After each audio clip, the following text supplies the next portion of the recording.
Remember when your kid used to talk into a fan? That's exactly what my headphones sound like. Underwater with everybody. Under the sea. Oh, shit. Where are we? Here we go. Here we go. Share this video with friends. I can't. I've been advised not to. Mike, what do you think? Are you ready? Are you sure? I'm ready since about 6:45. I was going to say, how long is this app been on? Since about 4:30 this afternoon, right? I shut it off. I made some macaroni and cheese. I had some whiskey. I'm doing great. Oh, Stu and I had some whiskey. Yes, we did. We had some Chinese food. Nothing goes together like macaroni and cheese and whiskey. We had some show. You better believe it. Show apps down the street. All right, Mike. Look at that. My ice melted halfway waiting. My ass smelled it all the way. Mike. There we go. Hey, Mike. All right, let's do it. Tell me if you can hear this. You're going to blow my ears off, aren't you?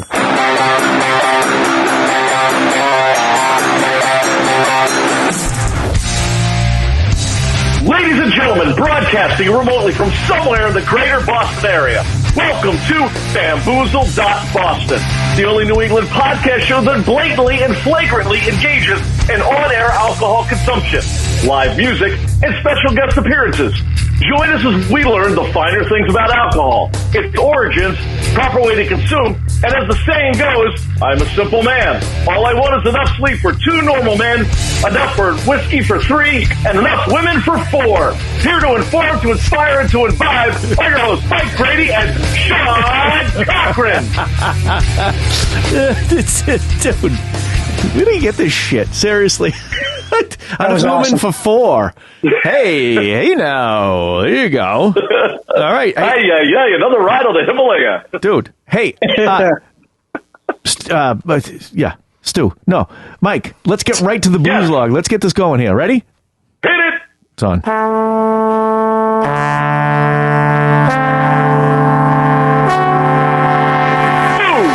The first frontier. These are the voyages of Bamboozled.Boston. Booze Day, Wednesday, December something, 2020. Join us as we explore all types of alcoholic beverages, bringing history, cocktail perspective, and to boldly go where so many fine human beings have gone before. Today we're entering the wild world of whiskey, brought to you by Blackened Whiskey, born in cask, forged by sound. Welcome to the Booze Law. Nice. Mike, that was great. So, hey, we have a very special guest here. I don't know if you guys know. Anybody know this character? Jesus. Stu Sinclair, how you doing? Look at, he's already on. Everybody. Look at, he knows his job. He's already on it. Are those shots too big? There you go. To kick off bamboo. We don't shoot nice whiskeys. We're not shooting anything. They look like shots. Do we have a little ice or just big ice? Oh, we got ice. I brought some very special ice. Stu brought special ice. I brought special ice in my Yeti because it's the only thing that's going to keep it cold. All right. How, is it like the shape of a penis or something? Wonderful. Dude, here's a lightsaber. That's the old. All right. Stu, should we talk about why that lightsabers beat the death? I mean, I have 2 and they're both broken. So you're supposed to drink whiskey with just an ice ball or 1 ice cube so it doesn't melt. Depends on you want to try it pure, but go ahead. These have melted a little bit, but these are the Death Star. Dude, nice balls. They're Death Star ice cubes. Nice balls. That's great. All right. Let's turn that so we can. You can't really tell because I put them in this Yeti about 4 hours ago. But... And now George Lucas is going to sue us. Great. No, Disney. Disney's going to sue. Disney, yeah. I was going to say John Williams is out, too. They own everything George now. Lucas is done. They own everything. It's all Disney. They own everything. Disney comes after you, you're in trouble. Right. All right. So if whoever doesn't know Stu here, this is Stu Sinclair. Stu and I have worked forever in bands since 04. Well, ever 04 anyways. Yeah. Well, since I met you in like 03, I think, down in Cabo. Cabo. When you get the Cabo disease. Dude, Minga, what a fucking... Well, it's too much Cabo food. Cabo food. Well, then I drank the water on the last day, and I couldn't get off the toilet. Well, that's a normal day for you, but yeah, that was rough. That was brutal. That was rough. But the booze was good. That was good booze. And it was my birthday week too, so that was very interesting. Yeah, that was. So that's where I met Stu. And Stu, we got a lot to talk about. I mean, your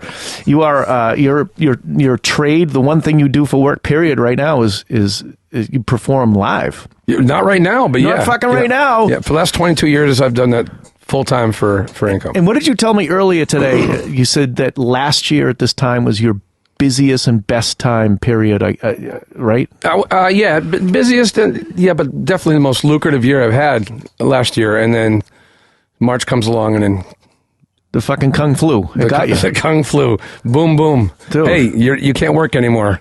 Yeah, that's brutal. Yeah. Dude, that sucks, you know. So well, it sucks. I got it better than a lot of people do. I'll tell you, I got a lot of friends in wedding bands, and just I branch out. Like anybody doesn't know me, I sing solo acoustic. I do duo stuff. I do bookings on the side for other bands. I have a full blown cover band, rock band called Never in Vegas. We've been around since 2004. You've been in and out of it over the years.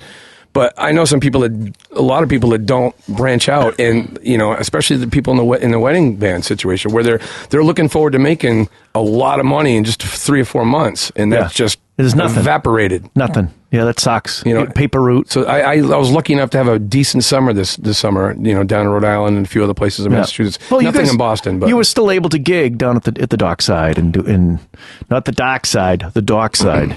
I was able to earn. Yes, which is good. Well, that's good. I mean, we went down. It was fucking weird, but it worked. I mean, we were able to do our thing. Last time you were to dockside, there's 1,200 people and I'm crowd surfing. Right. Now you're sitting on furniture the dockside found at a closed. Right, it washed up on shore. It washed up on shore. And they brought it in the building. Yeah, and now I'm playing to 139 people instead of 1,200, all sitting. And the crowd, crowd surfing just doesn't work nowadays, right? I mean, that's not. No, I tried crowd surfing out of force of habit, and it didn't work. It's frowned upon. It just doesn't work with that amount of people. That's just an inside joke. Anybody knows it. Yeah. So, all right. Do you guys got any questions for Stu? All right, good. So let's get some booze. Let's get to the booze. It's called Bamboozled. Well, let's try this. I have not tried this at all. I've never tried this. I have for the past hour, waiting for you guys. Well, we were busy. Well, I just want to say this before you. I'm a huge fan of Bamboozled. A huge fan. When you were talking about this back in the day, I didn't think it was real, and then I started listening to it, and I'm a huge fan. So. One, I feel kind of starstruck because I feel like I'm like on the Howard Stern show for the first time. Well, you kind of are. Right, yeah. Nice. Yeah, absolutely. Pretty much the same thing. Yeah, it is. And two, it's so great to see what you've done with the studio. Dude, right? You're actually using it something rather than watching pornography. Make no mistake, the pornography still it might be observed. In point three, now let you guys go talk. Is I listened to all of the episodes and I'm like, what am I going to bring that's going to be even remotely interesting? Sure. Because you guys already done it. I mean, Louis the 13th. You've got all the best tequilas. One of your friends knows everything about wine. I mean, you've done the best of the bag. What am I going to do? So then I was like, oh my God, Metallica has a whiskey. Can we talk about what you originally were going to do? And we were getting ready to do that. Do you want to tell the folks, the fine folks at home, what you had originally planned, or is that? I was like, let's just try something different. Let's talk about THC. Let's talk about edibles. Let's talk about something you haven't talked about yet. So I think that's brilliant. I think that there's definitely a spot for that. And you had mentioned, look at these guys holding the bottles up. So when you originally said that, I'm a team player. I was prepared, and I'm a wuss when it comes to weed or THC. I was too. You were going to do it? You can't do it. You're a school teacher. Wait. So I was going to head down to Stems because the bag that I had is empty, and I'd also rewritten the entire beginning of the show to accommodate cannabis. Yeah. Well. Okay. All right. Well. Anyways, so we didn't do it. Obviously, Stu at the very last minute, somewhat of a last minute, sent a text, and you said you had this bottle. Yeah. Which is, back to what you were originally saying, this is brilliant. This is brilliant on many levels, and then actually we're going to talk about this, but Carrie, that we had last week, the Mistress Carrie, interviewed this guy, Rob, what the hell's his name, Rob something? Oh, God, I wrote it on a piece of paper. Oh, Rob DIETRICH. Yes, Rob Dietrich. Seemed like a really cool guy. Mark, what are you doing there? Well, Rob took over go. for Dave Pickerel. Dave Pickerel is the one that came up with this. He's a whiskey genius, but he passed away in 2018 of a heart attack. That sucks. So man. That sucks. so Metallica get to work with Dave Pickerel for a very short period of time. Obviously, they got nothing awful. I mean, just they love the guy. He felt part of the band. They get a lot of photos with him and stuff like that. And he's the genius behind blending of the whiskey. And he worked for whiskey. What's it called? Whiskey Pig. Whistle Pig. Whistle Pig. Yeah, Whistle Pig. So he came from Whistle Pig. He worked for Maker's Mark as well. Yeah, Maker's Mark for a long time. Yeah. Okay. All right. So he was the guy for the job, and then he had heart issues, and he passed away. Yeah. That's too bad. But Rob used to work. I don't know if everybody can read my shirt through this terrible screen we have it. But this is Stranahan's whiskey. That Aaron is friends Aaron more so than I am, but friends with the distiller that created Stranahan's, and that's where Rob came from. So I was listening to Carrie's interview with him this morning because she just released it this morning, of course. And he said Stranahan's, and I was kind of blown away. And I was like, "Oh my God, that's Jake." So that was really cool to know that's the little connection. I'm sure Erin knows this guy because she hung out a whole ton in Denver, 10 years ago. So, but that's really small world. So anyway, Carrie interviewed the guy in the war room that she does, and it's like a booze thing. And she, it was really good. You guys heard it, all right? I'm assuming you heard it. It was really good. And let's plug Carrie's thing here. It's where's my damn glasses? Holy shit, I can't read this. Really? Dude, it's terrible. I sound like Aaron. Really? Really? So it's www.mistresscarrie.com. I could have said that. You had to look that up? Thing. I had to look at that. I hope Carrie's not watching. Now I know. She's going to disown me for not knowing it. That was a tough one, Sean. I know. Glad you got through that. You mean Carrie's website? Yeah, Carrie's right. This is what happens when you go out bamboozled before you do bamboozled. Well, you were hungry. You got here and you were starving. Yeah, low blood sugar for sure. So we went down to Wings and we saw Jeff and he sold us on some other stuff, which was good. Yeah, we'll talk about that maybe later, maybe not. Metallica's whiskey. Let's talk about Metallica's whiskey. All right, so Stu, you brought some notes here, which I'm pretty impressed with. This is better than lyric sheets I've ever seen you on stage with. Well, I did some research on this stuff a little bit, and I know that this whiskey is, I forget the terminology, finished in a black brandy cask. And in order to really get the whiskey to really fight into that cask and get the most bang for the buck, they're blasting Metallica music through Meyer speakers 24 hours a day. But what I didn't realize is there's different numbered bottles for each member in the band. Am I correct? And yeah, there's batch numbers.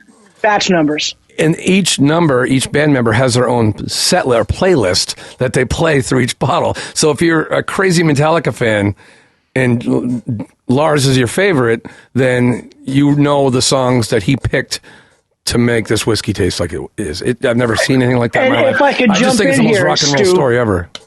When you take that batch number and you go to their website, it will tell you which band member and which songs. And then you can also go to Spotify or Apple Music and listen to that playlist. Right. That's for that batch. Yeah. That's pretty awesome. It's crazy. Yeah, it's crazy, especially if you're a hardcore Metallica fan. It's awesome. Right. So it's cool. So think about the concept of putting speakers, putting those casks in the low end environment. Whatever process normally happens with booze, and you start bombing it with bass like that, it's obviously shaking things, and I think it's speeding things up. And if you listen to Rob's comments on Carrie's thing, he had talked about it's scientifically proven because they had a cask that was not affected with music, and then they of course had the one that was, and it was dramatically different than the one that was not. And I mean, who'd have thunk? I mean, it's genius. It's brilliant. So yeah, they say that. Go ahead. No, you go ahead.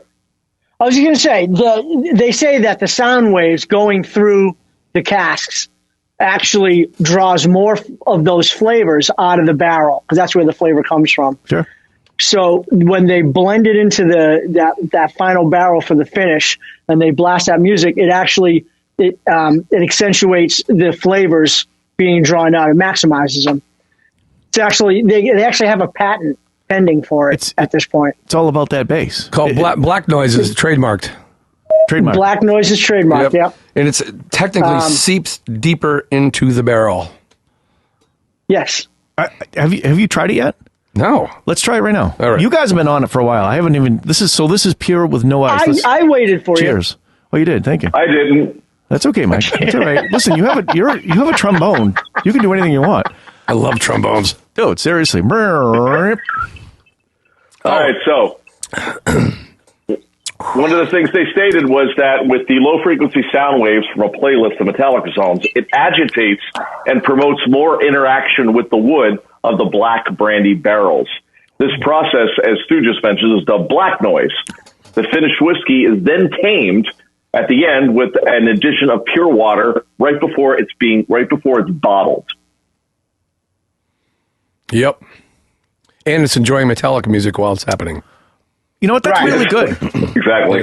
I enjoyed that. That's really good. I would love an ice cube on it, I think. It's like a spicy rye a little bit. Yeah. No, it's really, really good. And people, I can't get the comments to work on my Facebook thing, but I'm working it.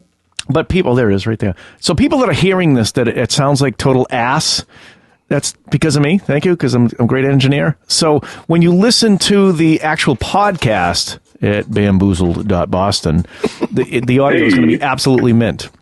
This Facebook nonsense to get it on Shipbook with fucking Kuckerberg, he doesn't care. The audio's it is what it is. So we'll mix that in later. And Mark, you're the genius that did the other one. Mark St. Jean, everybody. Yeah, I'll make it sound good. Sean Rivers just asked on Facebook, before they bottle it, do they play Barry White? Well, to make it smooth. Right? No, I didn't pick up on that one. Finish. I immediately was going to insult Sean Rivers, but that's actually a good question. That's a terrible question. Insult him anyways. What the hell? No, make it smooth. I get it. No, Sean. No. I don't know. I can't answer that question. And I miss you. I miss you, bro. They're not playing Barry White. They're not playing Barry White. It's Metallica booze. It's definitely not smooth. Do you think it's smooth? What do you guys think? I do. Yeah? I think if we throw some ice at smooth. it. I mean, maybe there's a some little harsh whiskey Star Wars out there. ice. What do you want to do? Do you want to pour separate? Let's pour separate boozes into these ice glasses. Your Death Stars look terrible. They look like it's like post explosion or something. Because I froze them at 3:30.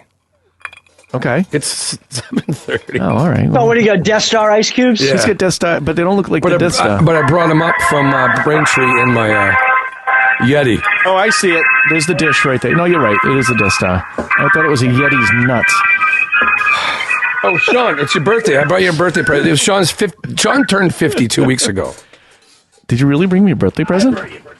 I thought just your presence was my presence. Dude, get out of here. Did you just get that off my counter? No. I know you got to get probably 2 or 3 of them, but... Do you guys see this? Look at this. That's it. This is fucking... Dude, thank you. Wow. I appreciate that. Nice. It's really... I can put in there... There's only one beer in there, but the thing is cool as hell. This will hold... Oh, the case? Yeah. This, you know what? If I take all the stuff out of it and put it on my shelf, it'll hold a full 1911 with a suppressor on it. Nobody would know it's there. And some extra room for some edibles. For the edibles. Yeah. That's how we roll. I want to put this right in the front of you. That's actually really cool. Thank you, Stu. That was very nice. You're welcome. 50. It's fucking all over. The big 5-0. Your father doesn't even look 50. The genes you guys have in the Cochran family. Let's put a little. Stu, should we put a little more in these glasses? I want to try on the water. I'm not only the guest, but I'm also the bartender. You're the bartender. Well, you've bartended before. Many You know years. exactly how to do it. Where did you bartend in the past? Where'd you start? I started at Pizzeria Uno on Huntington Avenue, across the street from Boston Symphony Hall. In fact, John Williams, I used to get him drunk on white wine a lot. Get out of here! Really? Yeah, he used to come up to the bar, eat the free chips, drink some white wine. Mike, you hear that? Yeah. Stu used to serve John Williams drinks At Uno's. Yeah. At Uno, he'd go to Uno's. I love it. Well, That's absolutely amazing. It was across the street from Boston Symphony Hall. Okay, which makes sense. What year was that, Stu? Early 90s. I can't really tell you exactly when it is because I get some younger fans listening. I don't want to reveal how old I am. So the 1890s is what he's trying to say. 92, So 3, that's 4. the case. I was at Berkeley in the 1880s. Right. Yeah, John Williams used to show up all the time. It was like, wow, that's crazy. That's pretty cool, Hey, though. Sean, I just want to make you aware your mother is listening. Oh, hi, Ma. Hi, Ma. It's funny. She said, I heard that, Sean. If I don't put it on the Facebook, she'll never listen. She just thanked me for your jeans. I'm kidding. Okay. Stoney's watching. What's up, Stoney? Stoney, where is he? He's home. Oh, of course he is. We're all supposed to be He's home like everybody else. I see you and Charlie Alec Bashir Biden is sitting in our watching. basement. Oh, I see my Aunt Monica. Stoney was 11 in 92, I'm assuming. He was 11 years old. I bet he was an irritating prick then, too. Oh, yeah. Yep. I don't even know. Let's try it with the water. All right. Cheers again. Cheers again. Cheers. I will Mark and G Money. I will let you Yeah, rock out buddy. here with some booze in that bottle. We're not going to drink that. I mean, this is probably the extent of it, yeah. Because I like it better with a little bit of melted ice. First drink. I might That's what I change my have. mind after a couple. A little bit of melted ice. No, I agree. This is way better. This is Barry White. This is Barry White. You beat me to it. Damn it. So, Sean Rivers, if you take this Metallica whiskey, one ice cube, then it turns into... Yes. Get that fry on. Oh, yeah, baby. Come on. I can't believe I decided to do this yesterday, and Mistress Carrie interviewed the guy that makes this stuff yesterday. Well, you know, what What are the consequences? What are the coincidences? Well, there's consequences too, I'm sure. But Yeah, tomorrow. So she goes, I call her this morning, and she goes, did you listen? I go, I'm going to listen because it was going to air at 9 a.m. or whatever. And she goes, you're welcome. I go, welcome for what? She goes, I did all your show prep for you. Yeah. And she literally asked all the questions that we should ask, but I usually don't because I'm just, half in the wrapper anyways. But, and Carrie, thank you for doing that. It was Yeah, thank you, very Carrie. good. Great interview, too. The guy seemed really cool. And apparently, I didn't see the video, but he's got wicked mutton chops. Yeah, he looked like you back in the 90s. Back in the old rod days. The Speaking lamb of which, I chops. think I saw Sahaj on this feed somewhere. He might have been there. I'm not sure. Anyways, hi Sahaj, how you doing? Long time. Anyways, Sean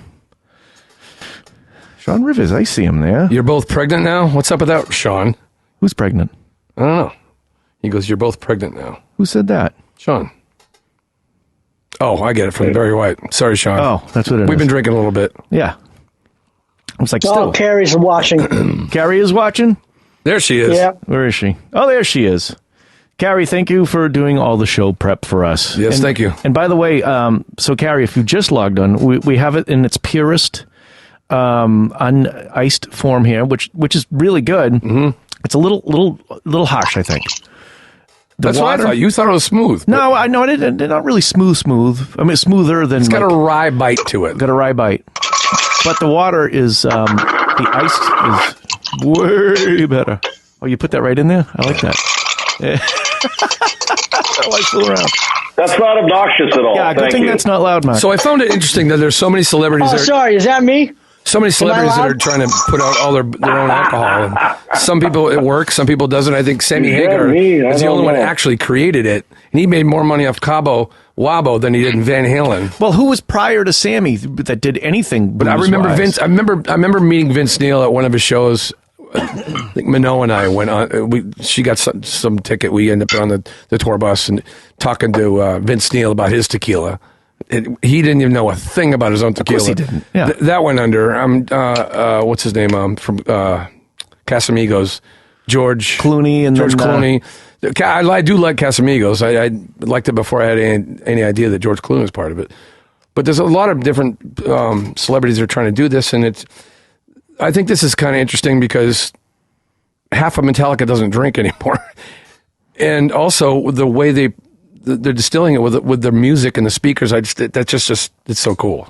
It is cool. It's just not a celebrity stamping a name on something to try to sell a few bottles. It's pretty interesting. They've tied it all together. Yeah. Yeah. Metallica fan big time, but knowing how this, it's pretty cool. Yeah, it's a thing. I'm really, really, really digging it. So, I was just going to say something unbelievably wicked smart, but it's gone per usual. So, anyways, well, let's G Money take over with some more facts. Yeah, what do you got, Mike? What do you got? You got anything in there? All right, I got some stuff here. Stand by. All right, guys, kick back, relax. All right, I'm going to give you a little history here. Launched in 2018, the American whiskey known as Blackened is a result of a collaboration, with some people out here may not know this, with the legendary metal band Metallica and the famed whistle pig master distiller Dave Pickerel. That's right. And crafted from a selection of whiskeys using a proprietary process that utilizes sound to enhance its flavors. Following Pickerel's passing, Stranahan master distiller Rob DIETRICH has stepped up to helm the brand's operations, continued to keep Pickerel's legacy alive by spreading Metallica's powerful music through a whole new medium, 5,000 bottles at a time. That's awesome. Made from a selection of whiskeys sourced from various undisclosed distilleries in North America, every bottle of Blackened American whiskey begins its life with whiskeys being carefully blended under master distiller Dietrich's supervision to achieve the optimal taste and smoothness. This blend then undergoes a finishing and black brandy barrels over the course of a few weeks, during which time it is constantly, as we spoke about earlier, bombarded with low-frequency sound waves from a Metallica song's playlist, agitating it and promoting more interaction with the wood. Following this process, which is dubbed black noise, the finished whiskey is then tamed and with the addition of pure water, finally being bottled. And once poured, the whiskey yields a strong nose of many, many scents, such as burnt caramel, spice, honey, oak, paving the way for a scrumptious and robust palette of apricots, strawberries, dark fruits, rose petals, allspice, mint, and cloves and wood, culminating in a persistent and velvety finish of honey and butterscotch notes. Sweet, smooth, and unbelievably satisfying, and I can attest to the fact that it is. The Blackened American whiskey definitely makes for an excellent gift. Hey, Christmas is just around the corner. That's right. Take the liberty of sending a bottle to friends and family today and let them indulge in the exquisite flavors of the sonically enhanced spirit to their heart's content. Blackened. Go get some. If you don't, that's a commercial right there. It's going to be kind of sad. Well, you're going to miss the boat. All right. Well, the first time I heard about this was actually at Howard Stern. They were promoting it, and they had Metallica play live from their studio on Howard Stern show, and I was like, wow, this is pretty cool. So I looked into it a little bit. And they actually had like a limited edition bottle that came with a box set with a book and the entire catalog. That was Batch 100, yeah. It was Batch 100, is that what it was? I can imagine that was a pretty penny. I heard that. I think they were talking about it on Carrie's show. Oh, really? It was reference to a box set, and it was, what'd you say, Mark? It was the first 100? Or it was Batch 100? Batch 100, yeah. Okay. And it was a vinyl record box set, actually. That's right. That's cool. right. That's really cool. What, did we talk about the batch numbers yet on the bottles? Have we talked about that? I brought up the 140, which is... Mark alluded to them. Mark, you probably know more about it than I do, or anybody else. Yeah. I mean, I'll allude again. Be elusive. Thank you. Yeah, good word usage, Mike. The batch numbers are actually on the website, blackenedwhiskey.com, I believe it is. And you can scroll through the batch numbers and see which band member chose the playlist for that batch of barrels that got bombarded with sound waves. And then you can go to Spotify or Apple Music, and you can listen to that same playlist uploaded by Metallica. Cool. While you're drinking the whiskey. Oh, well, that's the only way you can do it, of course. The internet doesn't work if you're on that website if you're not in the booze. I've checked it. Right. Enter the cask bin, Sean Rivers says. Enter the what? Cask bin. Cask bin? Cask man. Oh, cask man. Yeah. Like Sandman? Cask man? Oh, Enter I the see what he's cask man. doing. Hey, Sean, you're pretty slick. That sounds like a T-shirt they should have. That's great. So, you know what? I mean, high-end frequencies really aren't going to do much for this booze. Zero. It bounced right off the barrel. Bounce off the barrel. Not going to do anything. So the only person that's doing anything is Robert and Cliff, if they're even using some of Here we old go Cliff with stuff. Here we go with the rhythm section. It's all about the bass. It's all about the bass. Laz just is going to go doom, doom, doom. No, I want some tonality. I want some, So from what Rob said, is the bass Rob Trujillo's playlists were the best tasting ones. Of course they were. It's bass, more bass related. Have you heard Kirk Hammett's tone? Yeah, it sounds like Rocktron. No, I love Kirk Hammett. But poor Newstead, we didn't even know I had a bass player. I mean, you can't play any of those records. There's no low end there. Poor bastard. But geez, Mike, is that the COVIDs? You all right? Hey, speaking No, of I have weird lungs. It's a good thing you were over there. Hey, can we talk about You play the trombone. why we're so far away from each other still? And now Mark's even gone. Mark's usually here. Mark, That's true. Is it because of Stu Super Spreader Sinclair? Because You're afraid to come Because into if the... anybody is a COVID farm, it's that man sitting the only next thing to I'm you right spreading there. right now, gentlemen, is love.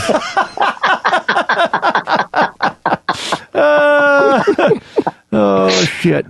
Hey, Mike. Sean's not afraid. Sean, how are your COVIDs? Dude, my fucking I've had this thing 3 times already. I'm telling you. I'm telling you. In the booze, I do zinc every day and the hydrochlorophyll, whatever Trump he sent it to me. COVID, chlamydia, whatever. Yeah, it's the same shit. But Mike, that mic that Stu is on is your mic, by the way. Well, I'm pretty sure I'm okay, but it's just that with what I do in my line of work, many people traveled, and I just wanted to keep it, like I like you guys, so I don't want anything to happen to you. I don't know.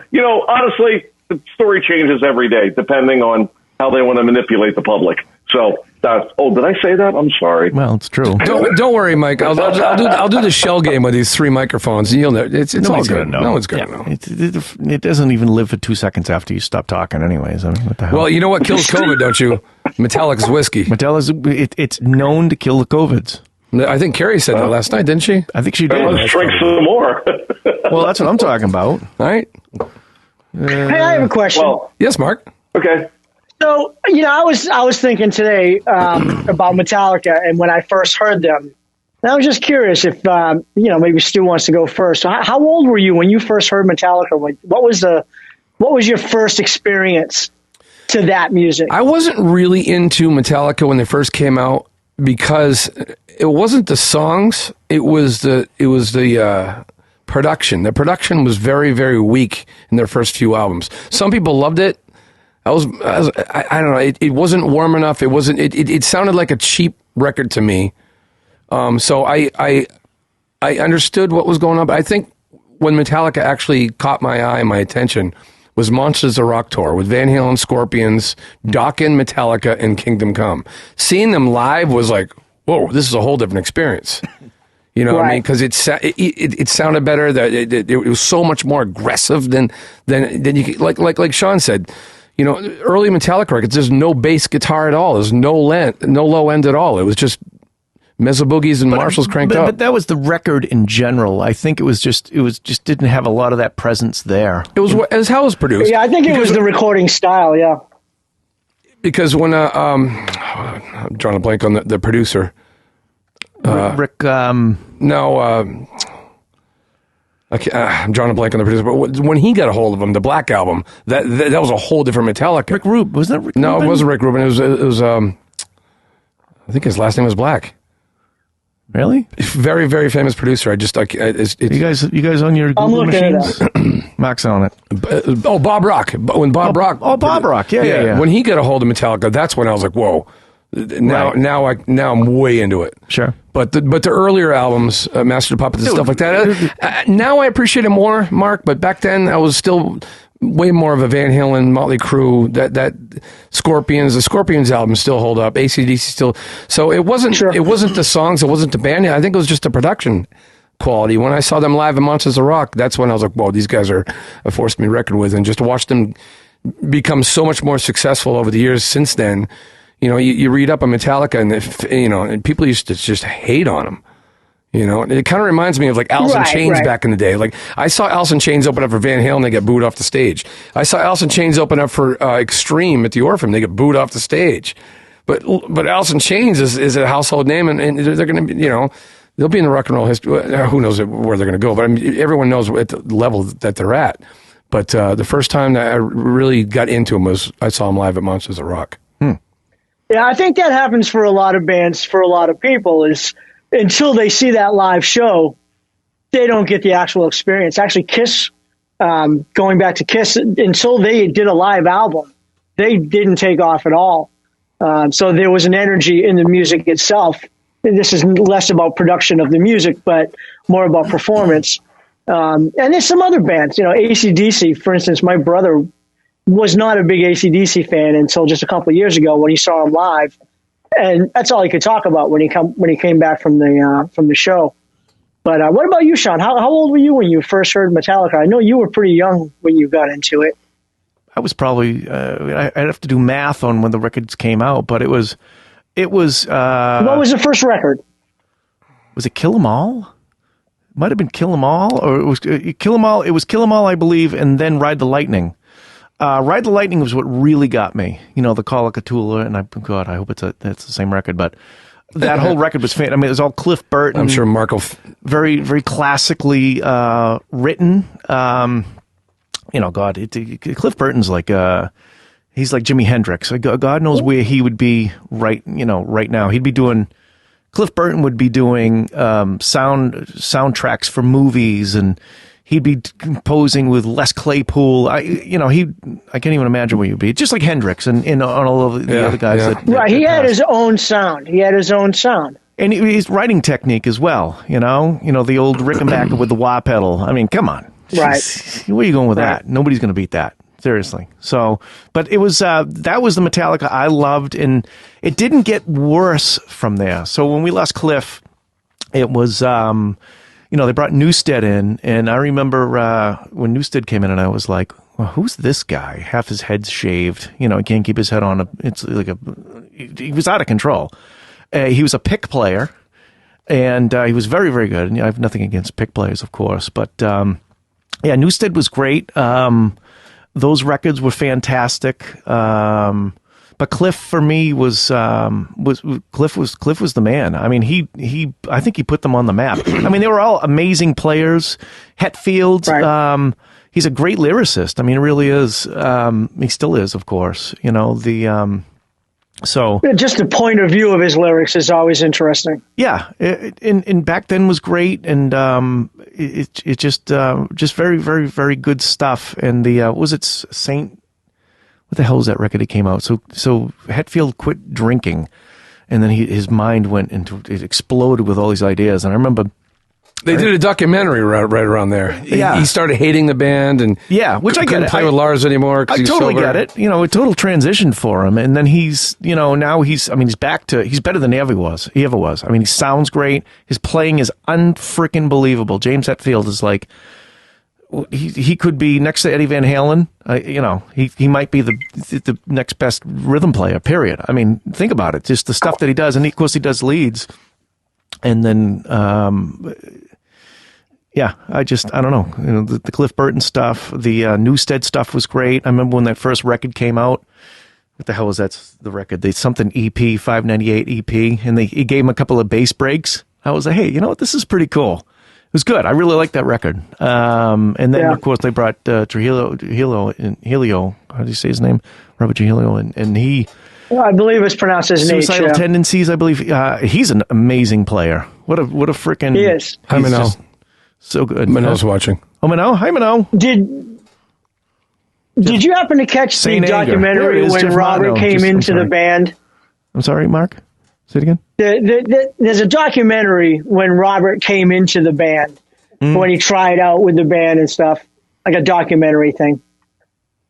It was just cool to watch, and he knew all the songs when he showed up. Mm-hmm. And he added his own flavor, Of course. The movie that they came up, what was that name of that movie? The one movie they did with Trujillo. All right, where's Facebook? I'm sure somebody's going to tell us. Somebody's going to tell us. Oh, Tom Claxton's telling me Garage Days. Yep, that was the record. Fade to Black was another one. Saint Anger, Martineau's telling me, reminding me. Thank you. Saint Anger, yeah. Yep. So remember the scene in the movie? I don't know if you guys saw the movie, but Trujillo, he was warming up in his dressing room, and he was surrounded by bass, and they started shaking the camera, and they went by. That was the greatest. That was the greatest, because he literally... I forgot all about that. It was the Brown Note, and I was in the theater. The Brown Note. Nice. Oh, what about yourself, Mike? Were you into Metallica when they showed up in your life?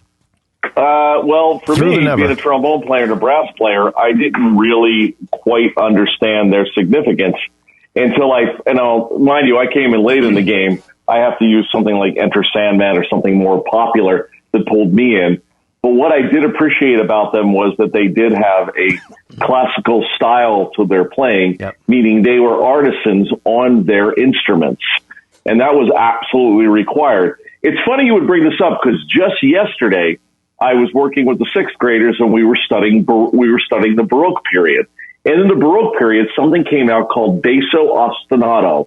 And that is a short reoccurring melodic pattern that's part of a composition that serves as the principal structural element to a song. Yeah. So mind you, when you bring up these old points, the kids' eyes glaze over until I played Enter Sandman. And then they all kind of sat up and they listened, because they use basso ostinato as the structural element for that song. And so I use a lot of modern rock bands when they directly have a dotted line to classical music. Mm-hmm. So it really helps me as far as hitting home, because these are the songs that they listen to in their car on the way to school with their parents, most of the time with their dads. So that's my experience with them and other groups that I use. Mind you, you're talking me, I'm more jazz, funk, big band kind of stuff, but I absolutely appreciate that their contribution to the music world and what they can do as far as being instrumentalists. Cool. Yeah, I was so 19 when I first heard them, and it was the Ride the Lightning album that was on, I think it was on WBCN. There was a Sunday night show called Heavy Metal from Hell. Okay. And I used to, throw a cassette tape in my cassette deck, hit record, and go to bed, because it was on at like midnight. And so the next day when I listened to it, they had, I think, 2 songs on there from Ride the Lightning. And I listened to that over and over again. And I just thought it was like this whole new sound that I was just so into. And then, the albums just started coming out after that. I think Master of Puppets for me is probably the height of my fandom, I guess, for them. But yeah, great band. And as they evolved and got into more production, I like their songs. I mean, and you hear people talk about they were faster before, they slowed down when they got popular, but they got into more production, like you talked about, more feel. I disagree with that. You listen to the latest recordings from Metallica. Yeah, it's crazy. Crazy. Some of the right hand picking is just freaking unbelievable. Well, he's right. Like, I was thinking, listen to you guys talk about when you guys first got into Metallica. The Monsters of Rock definitely first pops into my head. But definitely when MTV started really blowing them up, and that's when One came out. You've never heard anything like One before. The video, like Tool probably stole all their ideas from their video from One. You know what I mean? So when you saw the video One and then listened to that, especially at the end with that, it was crazy, and I think that's what really hooked me in. Obviously, that was much later. A lot of Metallica fans were fans way before that, but I think actually attaching unbelievable songs to the video was really, really brought a lot of people in as new fans. Yeah, I remember that video, and when it would come on, it's like watching a movie. I would disappear into that video, and it felt like hours had gone by the time I got to the end of that one song, which was a longer song, but sure. It was just, the video was just so in touch with the music that they were playing. It was good. It was one of the better videos MTV put out, I think. To me, it was equal to the Michael Jackson Thriller, waiting for that video. Sure. And it had that depth for me, because it was like... it was dark. It was wicked dark. I mean, a wicked dark. Yeah. Justin Pacey says he's seen him 15 times. Yeah, 18 times. 18 times. Fucking Pacey, of course you did. Hey, I see Anthony. I remember seeing them for the first time I guess, I don't know if they still call it the Round, but they had, I went with Chad LaMarche and we went to the Boston Garden and they had a figure 8 stage and they had drum sets on both sides. And it was such a great concept because like everyone had a front row view kind of, Lars would play on the left side, then he'd move over to the right side and the stage moved and everyone in the band had different pedal boards and me at the time, it just looked like a complete technical disaster. It didn't look like it was going to work. It didn't look like it was going to work. I mean, you know how many shows we do where your own one pedal board just shits to bed. Right. They've got 6. Well, I'm sure they had the redundant rigs and people were sitting on buttons. Still, I mean, this is a long time ago. Yeah. So it was, what'd you say? Did you say U2? Like U2 was one of the other bands that was doing, did you say that? I didn't say that, no. As far as the arena, the open, what do they call it? In the Round. In the Round. Yeah. And then they did the Power. Def Leppard did that too, yeah. Def Leppard did that? Yeah, I saw them. Yeah. Tesla opened up for Def Leppard when they did that in the Round. Tesla. But Metallica, when I saw them, I wasn't technically in the Round. It was like a figure 8 stage, kind of. It was, but it was really, really. I was blown away. Except for Kirk Hammett. I mean, everybody likes to beat poor Kirk up. I mean, he really is. Now think about it. All right, let's beat him up a little bit. Right? Let's beat him up a little bit. Let's beat him up a little bit. You think he's watching? Well, no. I mean, he could be. He might be. He's got to be. Carrie's going to start yelling at us. Carrie is going to yell at us. So, Lars is an anomaly. He really is, as a drummer. I mean, he's an awkward, weird. 91, yes. 91 what? I'm just. Oh, and answering. Okay, so Lars is odd. Kirk is now wasn't he trained? I think I need a squeakier stool. Can you hear this frickin' stool? Needs oil.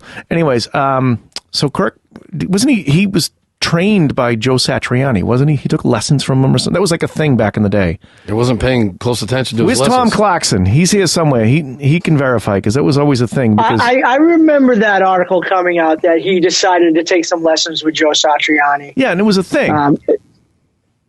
It was a thing because everybody was working with Joe Satriani then. Yeah, you're right. Yeah, I guess so. And then you get Vi. So he's part of a string of guys that have been, Yeah, yep. it's pretty heavy. We can talk about Dave Mustaine for a little bit, too. We could talk about Dave. We could get into a big Dave Mustaine thing. My God. Oh, shit. They all loved Jägermeister, and everyone else in the band got happy. Dave Mustaine got mean. He got mean, yeah. Yeah. Well, can you imagine if they all stopped drinking back then? The music would suck. They never would have They never would have came out with any of those other records. No. I mean, there's a time and a place for everything, and it worked out well, obviously.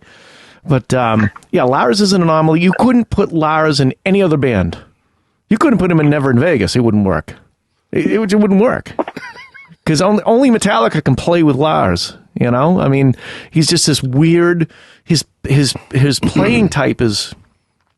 It really only works for Metallica.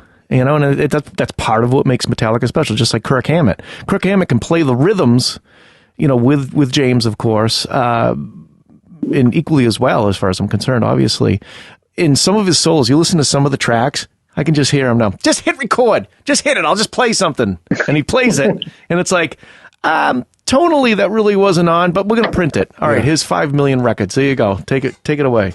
5 million records. Which is pretty fun. Oh, you know what I never did? I'm just realizing this now. You're not wearing underwear? See that? Look at the TV screen still. See that little button at the very bottom of the middle of the screen? What's it say? I can't see it. I can't read it. It's too far away. It says not recording. It says record. I never push record. Oh, it's live on Facebook, so... Too much shit to do. Hold on. Let me go push that button. Hold on. Yeah, but it's recording. While he's doing this, I'm going to let everybody know. Sean bought this house years ago, all right? A little bit of a fixer-up. It's a studio. It's not a house. Oh, yeah, that's right. We're somewhere in disclosed location. So let's start the show now. All right, so well, I mean, we're recording this. I mean, it's going to sound like ass right up to that moment. It's being recorded in the studio. It is, You recorded all of that in the studio. Yeah, I think I did. Did I? Did Les Yeah, Claypool the Sling. try out for Metallica after Cliff? What the hell? Did I record that? I don't know if I have a track for this. I don't think I have a track for this. Let me go. Still talk for a second. Let me go see if I have a track for this. Looks like I'm going to have to come back. We'll do the edibles after all. Oh, look, we got somebody new. Oh, hey. How about that? How come we can't hear her? Who is our special? Oh my guest? gosh! We can't hear Karen. What's happening? Hi, guys. There they are. Sean gets back. Oh, you know what? Your timing is Look who perfect. just showed up, Sean. Look who just popped in. I was looking for a reason to drink whiskey midweek. Four guys talking about Metallica. We don't know anything about Metallica. No, we don't need a reason, but all right. Listen. I legit just woke up from a nap because I was up so late trying to edit audio after literally drinking this whiskey last night. And then I was like, hold on, let me go get another glass. I might as well just ride this roller coaster again today.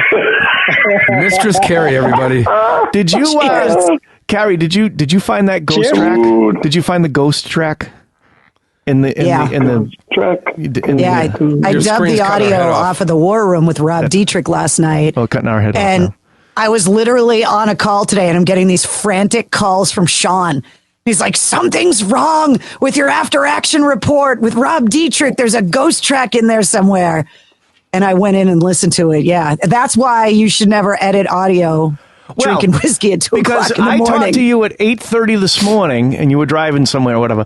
And you go, yeah, I got everything out and I was responsible, you said. I stayed up and I did all these different things. And I'm like, you know what? That's way better than I would do, especially after drinking frickin' Metallica whiskey, right?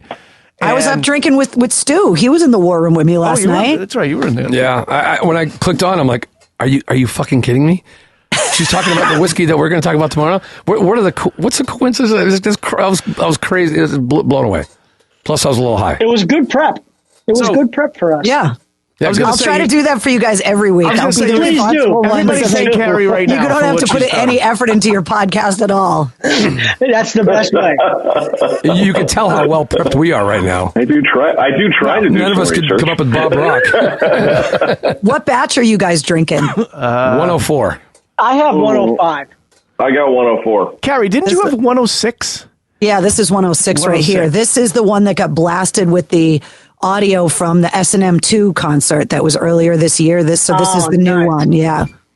S&M. Perfect. See? Yeah. Now listen up. So Grady went out and got earbuds to eliminate some background noise, and it actually is working. It sounds great, Mike. I'm not complaining. And Mark, Thank you had you. earbuds. Sounds great, except for when you jiggle your ice around in your container, it sounds terrible. Listen to how creamy Carrie's voice sounds with this. With the SM7B. And these silky headphones smooth. Sean brought at Radio Shack when they're still open. Getting warm in here. It was, dude. You know how old those headphones are? Yeah. They got to be 30 years old. Stu, I learned a few weeks ago you have to bring your own headphones to Bamboozled because they don't supply their guests with headphones. Sean "Where'd you get turned these me things from?" around on the highway and was like, you need to bring your own cans. I was like, what? Carrie, I said, did you get these from Radio Shack? I was just kidding. He goes, yeah, how'd you know? Because they're they're from the 70s. I peeled the realistic stickers off the side. Those are I literally was leaving the liquor store, getting his birthday gift and getting on the highway to come do the episode. And he goes, you need to bring your own headphones. I was like, I thought this was a professional operation. Are you kidding me? You've been a DJ most of your life. You don't keep a couple extra pair around the car? Well, that's what I don't understand. I mean, not in the car, you know, but I had plenty like of them. saying- But it's like I Sean know when saying you people gotta come bring to your own mask. NCHQ, I supply them headphones.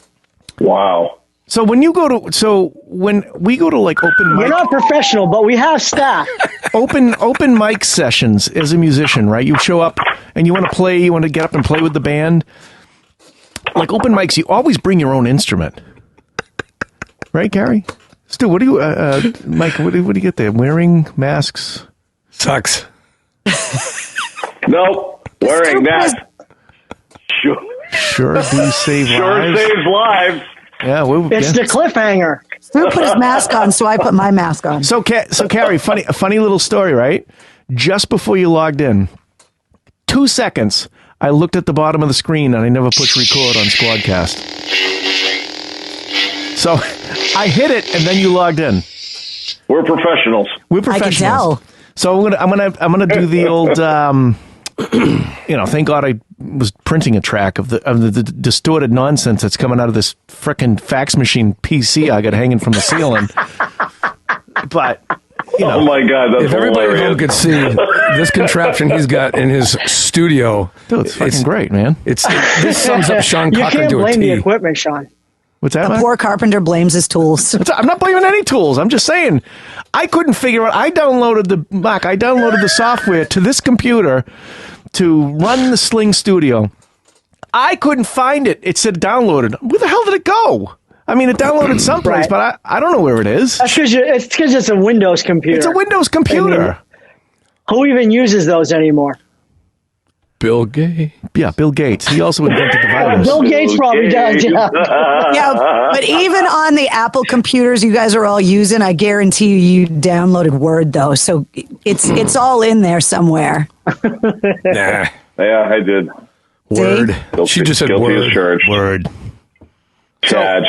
So I'll tell you what. I still have this untouched pure whiskey here. Untouched by ice, he means. Untouched by ice. Yeah, I mean my COVID fingers have been in it. I was gonna say you better touch it. But and I'm digging it. I'm going back and forth between the watered version and this one here. And I'm really liking it. Carrie, you missed it. I brought up our own whiskey ice balls, and they're the Death Star. And I brought them up. I was watching. I saw. Oh, did you? Okay. I love those. Those are awesome. They're all melted now, but I tried. You know what? That's Stu- how Rob drinks it, by the way. Rob, the distiller, drinks it with an ice cube. That's how he Sure. likes it. Well, you gotta That's good enough for me. open up a bit. You know. Mix it a little more berry white with ice cubes in it, we decided.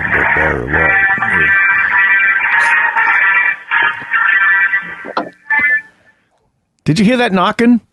That was Spielberg banging at my back door with the That was Disney. cease and We desist. want our residuals. That was Walt Disney that's banging on your door. Spielberg. What am I talking about? Walt Disney. That's Walt, who's banging it was on your door. Walt. Walt himself. Spielberg. Fucking- what is this, wargasm? Come on. Anyways, Sean Rivers says he's been blaming his tool for Lucas. years. so hasn't everybody he knows. Oh, boy. Sean Rivers from the Sean Rivers Band. Oh, shit. What do we got? Oh, Carrie Fitzgerald. What's up? Look at all the people that are logging in. Did you guys share this on? I don't know these many people. I don't even know who these people are. I shared it on mine, Did you? so that accounts for probably 0 people. But Who's Hey, this? look, we're recording. We're recording live. Amazing. Who's this guy? IRS. What is that? Stu? Is that you? Yeah. Sean, I got an alert on my phone when you went live. Like, I think Really? people, if they are following your page or whatever, when you go live, they get alerted to it. So Well, I shared it, and only 23 people are watching right now, so. All 23. Oh, well, that's 23 people. it's a literal sea of people. Look at Stu. Nice, dude. You see that? That's Stu's buddy, Black Rifle. Not my buddy, but big Dude, fan. all the way. Big fan. Every day. Big fan of those guys. So, Carrie, what have we missed? I mean, you interviewed Rob last night. We talked about the sonic enhancement. We talked about the batch numbers and the playlists. He explained the different, genres of whiskeys and stuff, which I thought was very thorough, which was fantastic. Hey, I had to ask all the dumb questions because I don't know whiskey the way that you do. You know what I mean?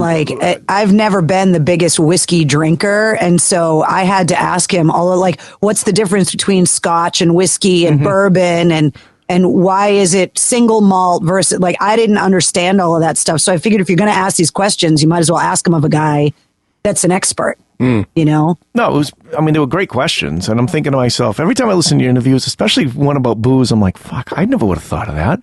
That's why. Because she puts a little more time into these I than know. you do. Yeah, I know. You and I went to a Chinese restaurant and I was drank gonna say, sake, Sapporo, and whiskey at the same time. Stu and I, we primed up before we started the show. No word of a lie. We had each a large sake, a large Sapporo, and then Jeff brought over I was a $50 shot of bourbon. Yeah, whatever the hell. It was pretty good, though. It was good. Yeah, but it's just you want to talk about pairing. That's just Told a you, word. Mike. the worst pairing ever. Yep. Yeah. Carrie, what was I can't drink like that. Oh God, I've never been able to. I've always been the one that's been around telling Sean, this next one's a bad idea. Sean, this is a bad idea. That's my role in his life. This is a bad idea. And do I listen? No, you never do, but I'm there just in case, the off chance someday you do. Someday I will. Well, I listened today. Stu, you were in the war room with me last night. Was he not literally the most metal looking dude on the planet? Yeah. It looked like Sean 15 years ago, but a little bit grayer. He had these amazing chops, and he had this eye patch, and he's in the black whiskey t-shirt in a room in front of his vinyl collection. There's like thousands of albums. Yeah, it was cool. And people Very in the cool. comments of the war room are just like, this guy he couldn't be more metal if he tried. Yeah. But super smart and really, really nice and really well educated on like the flavor notes. Like, I didn't know whiskey, you see like a wine tasting and people are using their nose and really talking about the flavors and the tannins and all the little things. He was talking about whiskey the same way. And I never, I guess, gave whiskey the credit that it deserves for being as complex on the flavor palette as it is. Oh, big time. Yeah. What about that whiskey wheel he talked about, Carrie? Yeah, that's what I was going to ask about. To the interview. I was going to ask about that. It's in that box set that you guys were talking about earlier, the Batch 100 box set, which, by the way, he picked the songs on the playlist for Batch 100. The band asked him to do it. Oh, wow. And so he talked about how that was like such an honor that the band asked him to do it. And I guess when you buy that box set, that flavor wheel is in there, and it's something that he came up with and like attributed a lot of the flavors, like legit flavors, but then there's stuff in there like flavor notes that are associated with like Lemmy and like stuff like that. Like, he came up with like a heavy metal flavor wheel. And I guess they're working on putting something up on the Blackened website too that you can download to help people like me that don't have a refined palate for things to be able to identify. His whole thing was to pour a glass that has a nice big opening at the top so that you can smell everything. Sure. And to taste it before you put like an ice cube in it or whatever. The Glencairn official whiskey glass. And then once you put the ice in it to drink it, he's like, you have more of an appreciation for what's in there. And I never really looked at whiskey like that. And he's so passionate about it that, he's so well versed in it, but I didn't feel like as a novice that he was talking down to me. No, he was, like if you ever went wine tasting, you feel like you're not even in a position to ask a question because you're too stupid to even be in the conversation.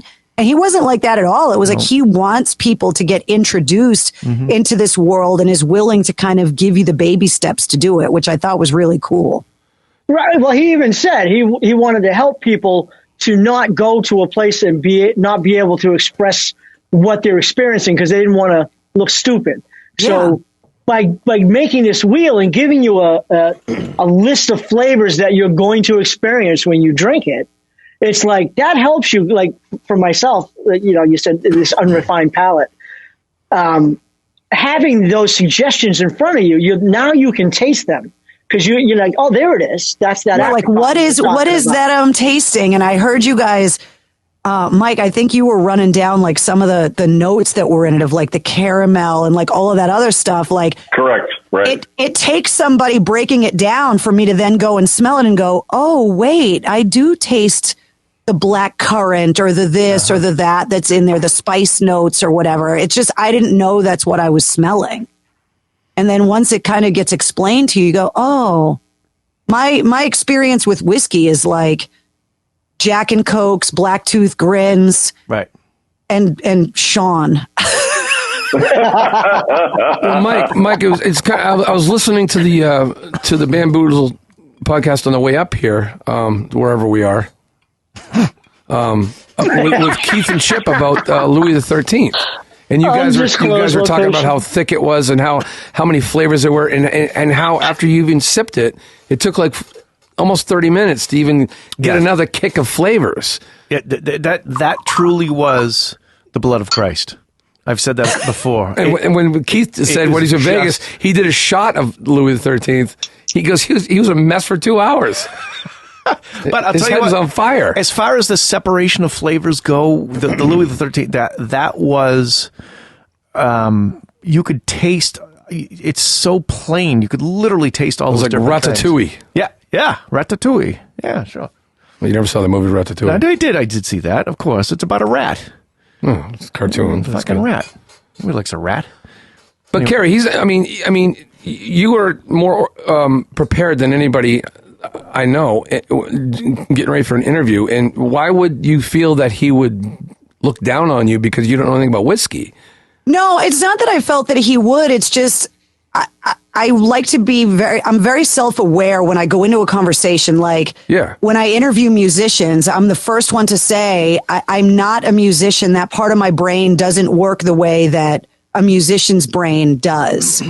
And so coming at it from a different perspective, I just always want to make sure that if somebody's listening to my interviews that is like I am, that doesn't know, that might either start losing interest in the interview because I've lost them. Like when I interview a military person and they start talking about military terms, and all of a sudden the person that's listening doesn't feel like they're keeping up with the conversation anymore. And so I just always want to make sure that I'm going, all right, well, hold on a second, for somebody that doesn't understand. Yep. And when it comes to whiskey, I know I'm going into the conversation with very little knowledge. But that's important. It's important. Yeah, but I want them to know that, like, I'm not asking these questions just to ask them. It's because I legitimately want to understand. And I think that a lot of people that were in the war room or that have downloaded just the audio of it as the after action report on the podcast, like, if they're listening to it, I'm hoping that they're thinking of a question and I'm intuitively asking it. Yeah. So that they're able to follow along, but that I also want to be able to keep up with somebody that knows a lot about whiskey, that isn't getting annoyed that I'm slowing the conversation down. Like, I feel like when you're interviewing somebody, there's a delicate balance between slowing the pace down too much, but also letting it run too far ahead. It's like you want to make sure that everybody that's in the interview with you is everybody's along in the car for the ride. So I listened to the LB thing today, and it was fantastic, of course. But you do it in a couple of ways. So you very humbly said to Rob, of course, I don't understand anything about whiskey, and you asked him to break it down, and it was fantastic. Things that you do know about, you'll come out and you'll say, I think you said, I couldn't tell you what the hell the reference was something with LB, and you would say, for people that don't know what this is, and then you go blah, blah, blah, blah, blah. Yeah. And because I didn't even know what the hell you guys were talking about, and then it made sense. You know what I mean? So, well, I think, so LB is on the podcast this week, which he's been dark for like a year now. I mean, he quit on the air from WAAF last fall. Yeah. And other than a couple of things, people haven't heard from him.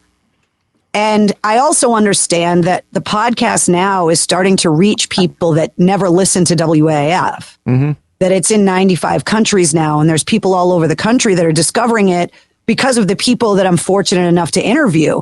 So knowing that, going into it, of course, anybody that listened to AAF or anybody that was familiar with Lyndon Byers as a Boston Bruin in the 80s, they're in on it already. But for somebody that is in another country or somebody that's listening in California or Texas that didn't grow up listening to AAF, having that conversation with this guy, LB, they might not know who he is and what those references are. And it's like, it's really weird for me now. It's like, it's not just a given that I'm talking to people that know everything, all the references from the AAF days. It's like, it's been almost a year. I mean, it's been 9 months since the radio station went off the air. And in that 9 months, people have come to my podcast that never listened to AAF before. So even with something like LB, who was on the air at WAAF for 23 years and spent over 10 years in the NHL before that, there's people that just don't know who he was in the context that I know him. So I wanted to make sure that people understood when you're talking about LB, like... Yeah. I can't believe it's been 9 months. Right? Crazy. I have a question, Carrie.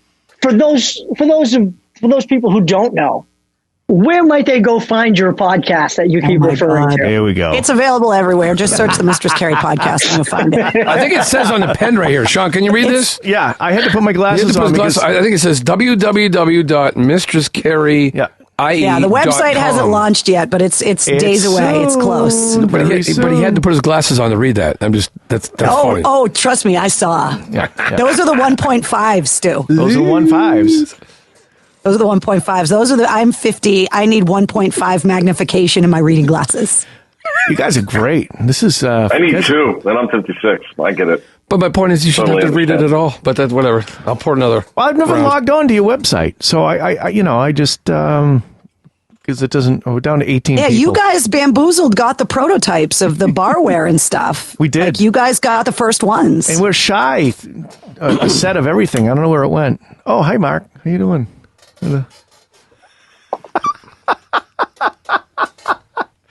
I only have one. No, I'm just And one teasing. pen. I brought enough for all of you guys. You guys should have all gotten one. I got nothing. It was I right got here. stuff for you. Well, Thank you. I'm You gonna were put- my favorite Carrie, I'm when gonna I put was one in of your that pens studio. right You here had my and my back. Pencil protector.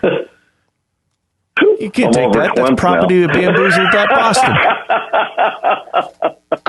Did you pour this for Totally. I didn't pour it for those guys. They're all home. Anytime you need this, just let me know. So, Oh, trust me, I need one of those. so Carrie, how's your COVIDs? me? Mingia.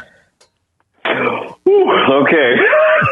It's the whiskey. I asked Rob about that last night too. Literally two sips and my cheeks get red.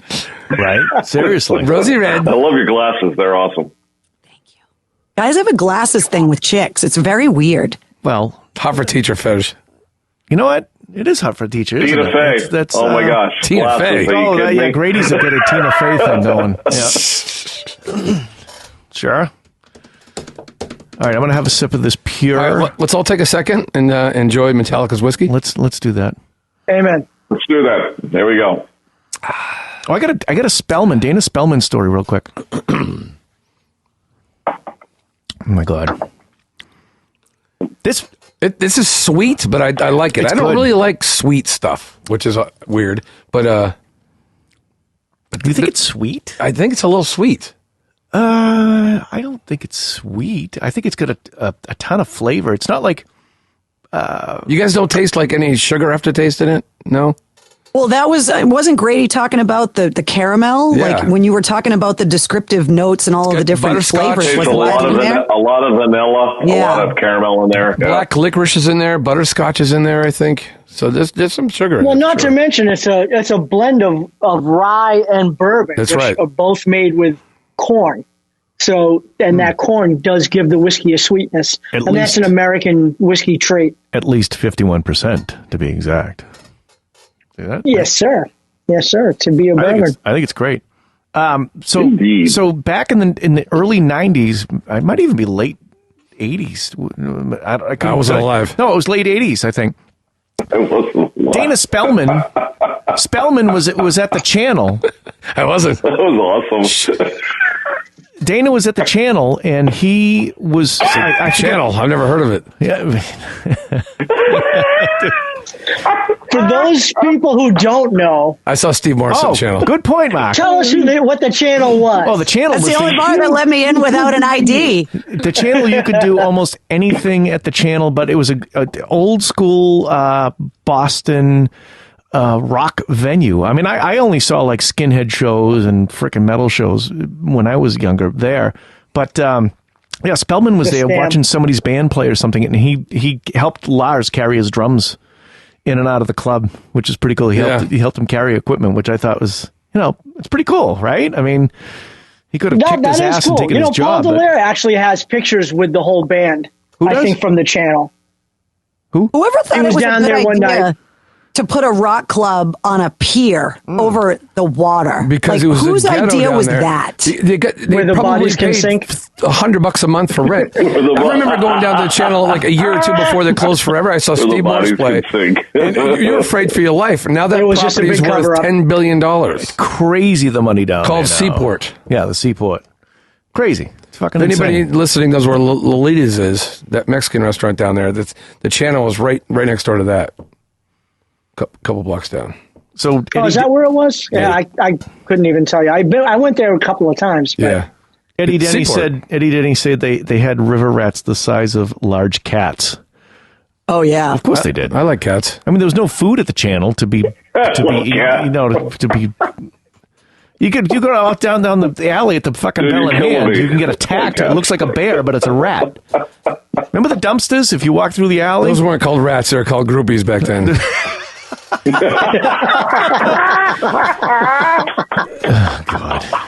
Bass player groupies. please. What are you guys? What batch are you, Stu? What batch are you drinking? Is it 104? You said. 104. So, Same here, 104. 104. so you guys are probably tasting Dirty Window, or maybe wherever I may What roam. is that? What are we like? Or Our windows? Whiplash. We looking windows? Is that what we're doing? Yeah, I'm looking at the playlist. Lars did the playlist for 104. Ah, What do we fucking have here? That's why the timing is terrible with this. I don't know. And 105, Grady, you got 105, right? No, I that's me. got. Oh, you I got. have 104. I got 105. So 105 is a James playlist, and that's got Hit the Lights in it, Seek and Destroy, Fade to Black, Fight Fire with Fire. Oh, those so your bottle's a Fade to little Black, there you stronger go. than ours. Probably the first song I ever heard by them. That's what you're tasting. Those are the notes you're tasting. those are cliff notes. For somebody that doesn't know anything about Brown music, notes. they're the notes. I'm tasting brown notes. Hey, Mark, I'm grabbing Stu the Super Spreader, and we're coming over after for some Hetfield fucking whiskey. Coming in hot. Coming in hot. All right. Wear your mask. Was he calling me a super spreader before he said this? You know what, Mike? G-Money, I loved you. Come on now. Don't make me bust out the trombone sitting right next to me. Oh, Mike, we haven't heard the trombone yet. Carrie's here. She I loves got the my trombone. rusty trombone right here. There's a rusty Everybody trombone sitting needs right a over Mike there in the Grady and corner. a trombone. Can we play some Metallica on the trombone? Oh, I got some ideas for that I have never quite done yet. I have to do it. Bo, bo, do, bo, bo. Oh, Stu, my you know God, how to no, play it's that? Stu is going to play it. Wouldn't it be great to have them make a batch and just have Grady in there with all the PA just playing the trombone? What would that That would taste be like? awesome. Stu, you might want to run your finger through that mouthpiece. We're definitely going to put the... Brown note. Oh Those my are brown God. notes right there. All right, we got This a one looks a double little barrel rusty. trombone. Oh, I love my mouthpiece That there. looks a little Oh, rusty to me. Now it has the COVID. Listen, I'm wiping Now it you off. got COVID, Mike. You want to talk Now about you got COVID. You want to talk about the super spreader? Stu just tried playing the trombone. I'm gonna go to COVID jail after this. Hold on. I'm perfectly COVID healthy, everybody. jail. I'm perfectly healthy. Baker the Quaker is going to send you to COVID jail. Mike, I just broke something. Sean, the playlist for batch 106, the S&M2 one, starts with Call of Cthulhu. So that's what I'm Ooh, tasting That's one of my in here. favorites. Yeah. Mike, this little valve thing came off. What is this? That holds it in place. That holds the slider in place. Now we're down to 19 viewers. Mask on. All right, Mike. Here we go. How the hell do you play this thing? Come on. What's a little That's rusty to easy. me? It's like this right here. Am I doing it right? I'm going to do an A, my a B God. flat.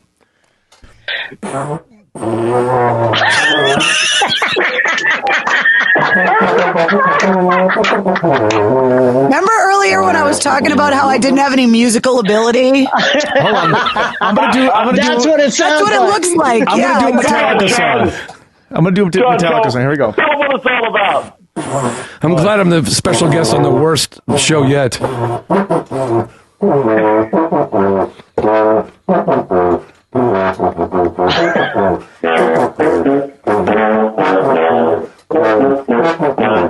I don't know what this thing is. Why does it move so much? It's rusty. Hey, why do my lips feel so funny now? Stu, what happened? The fuck is going What on happens here? when you do a rusty trombone? Because it's a rusty That's what happens trombone. when All you right, drink what's- whiskey with Stu. Hey, what's... Your lips feel funny. How many times do I have to say rusty trombone before somebody laughs? What time? What's today's date? The December second? 2nd. So I'll see you guys. I I'll couldn't see you guys in remember 16 today's days.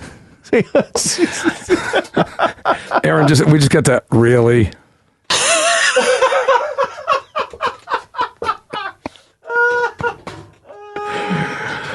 Nice job, G-Money. We're putting the band back together. That's what, you know. See, I stress so much about like the quality of my podcast, and then I come on Bamboozled, and I'm like, this is so fun. When you just get drunk and don't give a shit, this is awesome. It's so fun. It's Carrie's just a never had bunch this of people few hanging viewers in her out. entire life. And we call it staff. It's right. Listen, we can't even be in the same room together now. We get 19. Carrie, we have 19 watchers, right? 19. Nope. Count them. Your ratings have gone down since I joined the show. I apologize. It was at 23 No, it's when when I he got started here. playing the rusty trombone. That's what happened. See, that's why you need one. He's so on point. It's so good. He's better with that than he is with the phone. Oh my God. Look at the look. You guys should have heard me trying to talk LB through getting into this service that you're using right now. Oh, that was a squad? No, it wasn't because he It was a couldn't phone figure call. it out. It sounded like a phone call. I had to talk to him on the phone. It was the only thing he could figure out. We're down to 17 now. I love that guy. See? 17. There you go. Somebody else log in. I see Kevin Menzie. 22. Turner's sitting next to Menzie. So we've got more people than we actually, can see on the thing here. See, now you know how hard it is to worry about ratings. Mm-hmm. I spent 22 years like that. Oh my God! Worried about the ratings. But the problem is with Facebook Live is the ratings are real time, right in front of your eyeballs. Right, you can't That's get away. right. So it fucks up with your head big time. So if we were broadcasting in Pennsylvania, could we pad the ratings to make it look like we did better? If we did Here we go. 4 o'clock in the morning, boy. 4 Here o'clock we in the go. 4 morning. o'clock in the morning, thousands more viewers would just pop up out of nowhere. How much time you guys got? Can we wait till At 4 2 a.m.? a.m. All right, so next week everybody set their alarm for 3 a.m. You want to see Who are you fucking kidding? ratings? You guys will still be drinking whiskey at 2 a.m. Listen, we only got a half a bottle left. What do I got to do tomorrow for the next 3 months? Oh my God, I'm supposed to work tomorrow. Supposed to. No, I'll be there. I can do it. I promote where I'm playing. You'll right end now, up but, like me today, taking a nap. I almost napped today, but then I realized I had too much freaking shit to do, and then Stu showed up, and we went drinking. No. Well, you know It's your what Sean idea. will do is he's going to get up. He's going to send a text to us all at 6 a.m. to give the illusion that he's up and going about his day. 6 But in then the he goes right back to morning. bed. Who does that? I do that. Oh. That guy sitting next to you. Oh. That's why he knew that I was up early this morning, because I call him when I'm up early to make sure that I have evidence that I was up early. And the phone rang. What was it? It was 8:30 in the morning. I go, wait a minute. She's got a flat tire or something. Something weird's going on. And then I really Nope, just wanted to be able to prove I needed a witness that I was up early. And you did. No, I And you get were- it. Like once a month, I'll set my alarm and chime in on the group text. All 17 of us at 7:30 a.m. You They're like, realize- what the hell are you doing up? I'm sleeping by the time I respond. Do you know why? You know what we think? You've just been up all night. Every time I go, Stu's been up all night. No, no. Sean, you remember coming by the gas station when I used to work at the gas station in Bradford Square? Which one? I worked the night shift. I worked at the Bradford Shell. Dude, I worked at the And I Bradford used to Shell. work the 11 to 7. And you would come by with your bass after your gigs. This is with Muggsy days. And you'd bring your bass and your amp into the little glass booth, and we would sit in there and jam it. That was Lou 4 o'clock in the Fossarelli. morning. Lou Fossarelli owned that. Well, at least when I worked there, he did. Oh, I don't remember. Irish I guy. don't remember, but Irish guy in town. He, anyway. Come on, guys. We're talking about the history of Bradford. Talking about the history of Bradford. I was 15 years old, pumping gas down at that same place. So, Mark, I do remember bringing it, but I brought my bass rig into the gas station. you brought it into the gas station. Okay. There was also a cutout in the foam next to the neck of the bass for the 12-gauge shotgun that was sitting in there. I still have that case. Just in case. I still have that Well, our shotgun. new president says just don't buy AR-15s, just shotguns. Shotguns are good enough. They're harmless. Right. Shark guns are harmless. Yeah, you're not gonna, AR-15s are terrible. And they're not as accurate as shotguns either, according to our new president. Pretty cool. Well, he's a genius. Let's get back to the whiskey. Let's get back to the whiskey. Anyways, somebody had a birthday today, right, Carrie? What? She shut us off when we talked about Who the hell's We're Gary? on mute. So, Carrie, what? didn't you hit a mile marker today? Was it yesterday? Didn't I what? 60,000? I was gonna say it's not Carrie's birthday. No, it's not Carrie's It's not my birthday. birthday. It's in October. No, I'm not saying that. What I'm saying is your podcast hit 60,000 downloads today, right? Yesterday. Wow. Yesterday. Okay. Yeah. All right. That's what I'm awesome. going with. It's a birthday for the podcast. It's like a thing. That's freaking impressive. Coming along. Bamboozle has 13 downloads. 12 now. That's impressive. 13. 12 now. Well, So you have more listeners Actually, now we than almost have the 3,000 old downloads. AF Christian station. Yeah, see? Yeah. You guys are doing awesome. India loves us. we're going to India, road trip. India. Right? Getting the podcast up on those audio sources in India, it's unbelievable how many people listen to American podcasts in India. It's unreal. Because their lockdowns are a lot more serious than ours, I think. Dude, Matthew Linehan. Yeah, Matt's involved. No shit. I haven't seen Matt in eons. I see Larry Morin, Bear Down Camp. Where the hell is the message? I saw Matt about a month ago. One of my gigs. you really? Yeah. He's killing it. He's got an awesome boat. Unbelievable boat. Killing Really? it. Fishing. Oh, yeah. Oh shit, good for him. What do you got? What do we? Not that I clicked a button and the Facebook stream turned on and it scared the shit out of me. That's what I said. What? Because it's 24 views? Yeah, we Used got to seeing 24 people 2,400 now. Oh, boy. I see Chelsea. Hi, Chelsea. How you doing? There's a bring people on camera option here. Is that a real thing? How does that work? I mean, I'm not going to bring anybody on camera. I don't want to bring myself Well, on we camera. better get interesting because we're up to 25 now from 17. See, the ratings are going up, Stu. You got to keep the advertisers happy. Keep doing what you're doing. Yep. It's about time for a new update on factoids from G-Money. G-Money, what do you got? You get some new facts for us? Facts about what? I don't know. The whiskey we've been talking about for 2 hours. I exhausted all my facts. Hold on. I didn't mean to put you on the spot, buddy. You totally caught me off guard. Facts, I thought he gave them all to you. What the hell do you want from me? I don't know. It's a good whiskey. I like it. I think, what'd you guys pay for it? I paid $47 for it. Is that what you guys paid? Right around there? I paid Mine 50. was- Somebody Sorry, Mike, go 54. ahead. I paid $54. 5401. Total wine Got and mine Braintree for is free. $47. So some people, Mike, were asking, especially Justin Pacey, where we can get this stuff. And I don't know where you got it. I got a Total Wine and Braintree. But you can buy. Go to the blackenedwhiskey.com website, It tells you where. and there is a store locator by zip code. Yes. That's how I found mine. Thank you, Mark. That's Rob. Rob said that last night on the War Room, in the War Room, I should say. Yeah, because I wasn't sure if it was just I'm sure you guys have talked to people that have launched their own alcohol companies, and you're dealing with not only the federal regulations, but then you're also dealing with all the state stuff. Mm-hmm. And I wasn't sure if the Metallica stuff was available in mass yet. And it is. You just have to find a liquor store that carries it. Yeah, I didn't look it up. I just went to Total Wine, and they've got everything you can possibly imagine. And so I found the bottle. Couldn't believe it.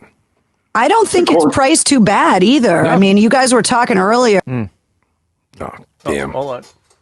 Whoa. What happened? Hold on. It's still on Facebook. Keep talking, Stu. We're still going. It looks like we're still live. We're just having a problem here at our own computer. Who just got disconnected. Oh, there he is. There he is. He's back. Hey, I'm back. I'm back. Hey, Sean, I've learned this from experience. You have to hit record again. Hey, see this right Bum, bum, bum. You know why? That's because it's a Microsoft PC. That's why. Did you see the link? The link that was broadcast to everybody? It says not recording. Not John, you got to hit record again. Not recording. Hold on. Sean's fixing it. If you guys can still hear us, Sean's trying to fix it. All right. I think we're recording again. Yeah, you are. I've learned this the hard way, that if somebody gets kicked off, it stops recording for everybody. Don't learn by mistake like I did. So Carrie, I mean, as you know, you edited it, but with the Morgan Rose interview, he still talked after you were gonzo, which I thought was hysterical. And he goes, Carrie, oh shit, I lost you. I left it in there. I don't know if you guys heard this episode, but a couple weeks ago, Morgan Rose from Seven Dust was on. Yeah. And we were talking, and literally the cable company was outside on the street unplugging my internet in the middle of the interview. And so a 3-hour interview with Morgan, it actually took us 8 hours to record it because they kept disconnecting my internet. Were they just doing maintenance? And Morgan's internet was fine. So he kept talking and he was hysterically laughing because he knew what was going on after the first time, because I went out and yelled at the cable guy. And then I told him, I'm like, dude, and the guy was like, sorry, Mistress Carrie. And then I was like, dude, I'm trying to interview Morgan Rose from Seven Dust. And he was like, no shit, really? Tell him I said what's up. And I'm like, I can't. You disconnected the internet. So I had to go and put the internet I had to put the interview back together with all of the different parts. And Morgan was having an absolute blast with it. And one time it got disconnected for like a few hours. And so Morgan decided he was going to go to the gym. And so he texted me. He's like, I'm going to go work out. Text me when he went to the chiropractor first. He went to the chiropractor first. He went to the chiropractor first, then he went to the gym, and the internet came back on, but he never logged out of the online session. So I logged back in, and his computer was active, and I was looking at his living room in his empty house. Oh. And I'm texting him going, I'm looking in your house right now. Is that creepy? But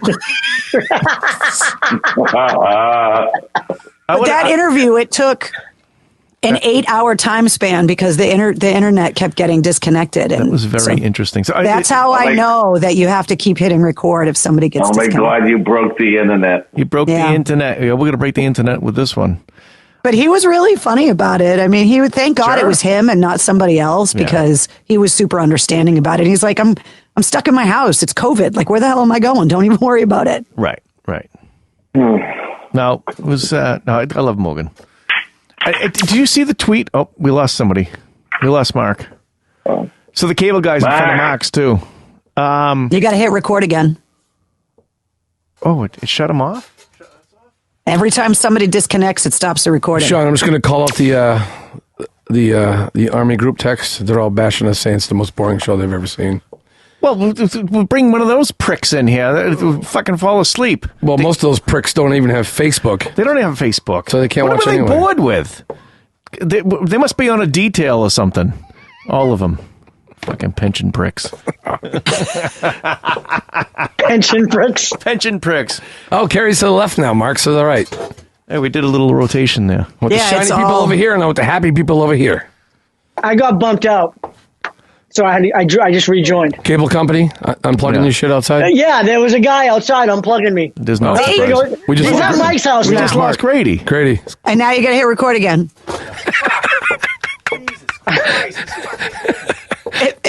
Carrie should write if it wasn't so sad, it would be funny. But that's what happens. Oh, this is going to be a blast to edit. This is a good podcast. It's about the trials and tribulations of having a podcast. Now, what's going on? What all this nonsense above Stu and I's head here? Can you imagine how boring this would be if Carrie didn't show up?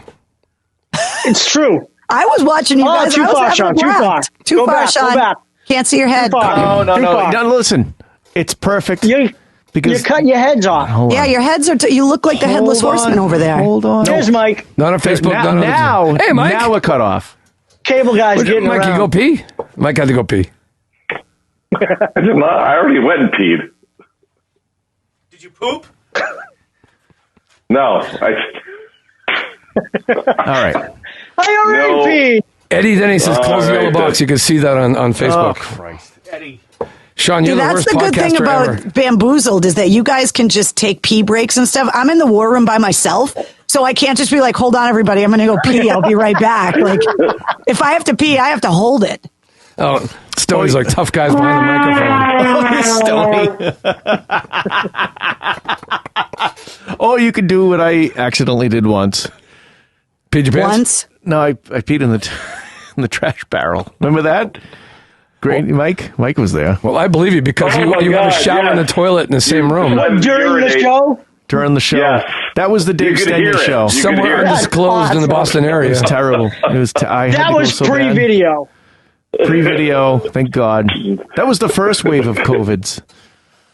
All right, let's do a shot. Everybody, Metallica whiskey. Metallica whiskey. It's Wednesday, December Wednesday. 2nd. Mistress Carrie's joining us. It's awesome. Yeah, buddy. My third graders are going to be really intrigued tomorrow morning. You're going to need to nap, Oof. an after show nap. No, you know, this is really Absolutely. good. It's really good. It really just got me. I how got to good be it honest was. with you. When we first started the first glass, I'm like, I don't really care for this. But I wasn't going to say that. But now I'm way into it. This is super like flavorful. Plus half the bottle's And gone. now you're willing to say it.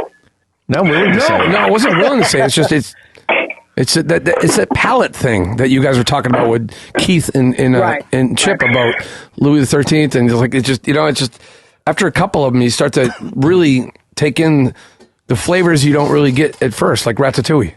Ratatouille. Right. Ratatouille. Let this be a life lesson to everybody. The more alcohol you drink, the better it gets. Well, yeah, I agree with that, but not in this Isn't that like a situation. bumper sticker? We could make one. The more I drink, the prettier you look. Something like that. Yeah. What was I going to say? I also asked him about like pairing it with food because Yes. people do that with wine. Yep.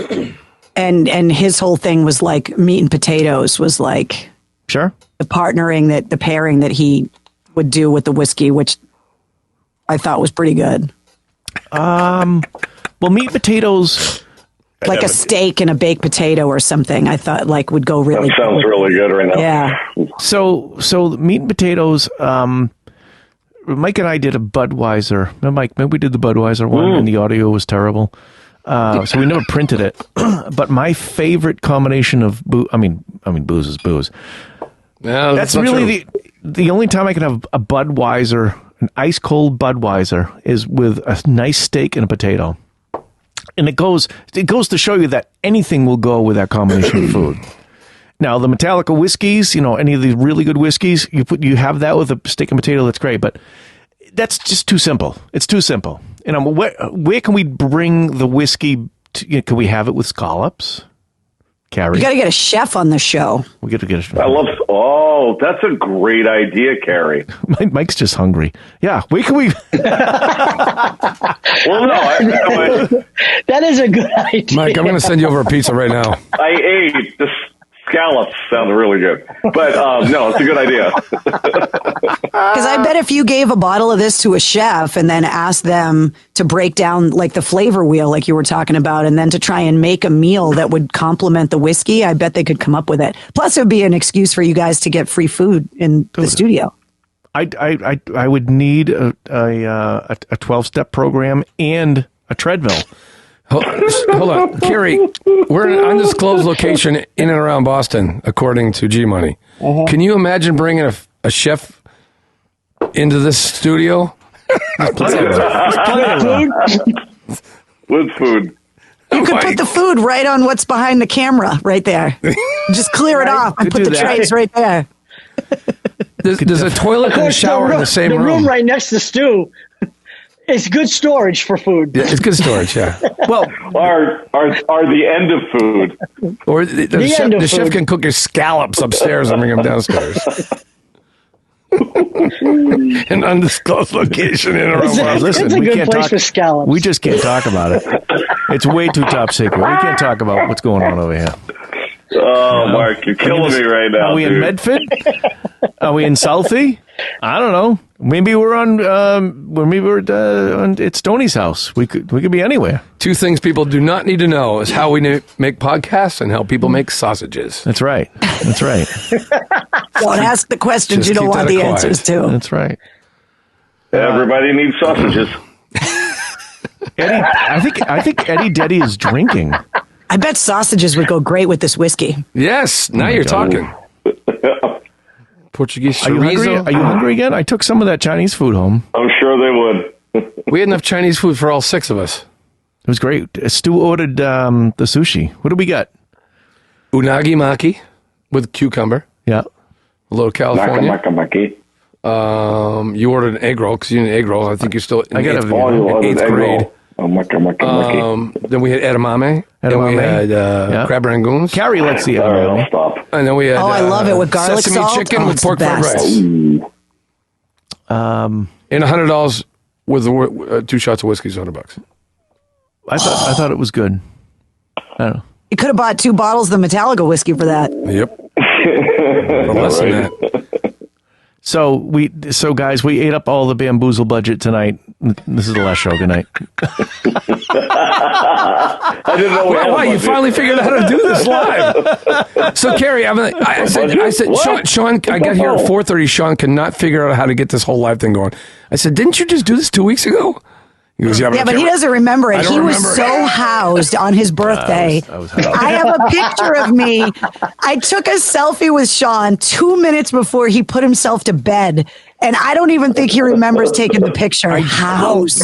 You sent Eduardo and I that photo like 2 days the next day or something, and I was like, "What the hell did we take that?" I don't remember taking it. And then I looked at the background, and somehow I miraculously got to my house. Thank you for making sure I got there safely from the studio. And I guess I went to bed after that. It's not bad. Yeah. So You put I asked yourself Sean a to couple, bed like, on your logistic own questions. birthday, which was impressive, actually. I said, Sean, how are we preparing for this? What we're talking about, blah, blah, blah. He goes, whatever. And I said, well, okay. You guys sound like you guys are always pretty organized. And he goes, yeah, we're not really allowed to get drunk anymore. And I was just like, well, why am I coming on Bamboozle if I can't get drunk with one of my best friends? And I go, I remember. Some audio engineer ruined it for everybody. We are going to bring him back in. And I want to be here for it. We're going to have a Jim Rose episode again. Oh, Jim Rose. I know you're talking about that. No idea what's going on. Yeah, we with the still got phone 19 mic. viewers. I don't know why, but one's Eddie and one's Minot. Look at him. Hold on. Oh, Menzie, you coming by again tonight? I don't know. I think I saw you last time we There we go. at the studio. There's Pacey. Pacey wants me to go with the Looks OBS. like he's got a mohawk. OBS to stream so much better than Sling. I mean, dude, I get it. What is that? Hey, Carrie. Oh my God, that's the photo. I don't remember Yes! taking that photo. You look like Eddie Van Halen in that photo. What is that? Hey, Carrie. Host. Carrie. You listening? Yeah. Mary is watching right now from Afghanistan. Mary! No way, really? Hi, Mary. Yeah, she's in Afghanistan. Hey, Mary. There she Thank is. you. 9 p.m. Stay now. safe. Hey, Mary, what time is it in Thanks Afghanistan? so much for everything you do. Well, I get it on my phone. I think I have the Afghanistan. I have the time on my time thing. Hi, Mary. Where It's is first she? thing in the morning for her. It is, isn't it? Yeah. I think it's 8 hours ahead. I have. It's like 6:30 in the morning Is over that there. Doha? No. No, it's one behind, right? Or one ahead. Doha's Qatar. She's in Qatar. Afghanistan. Ahead. Is it She's 9.5 hours ahead.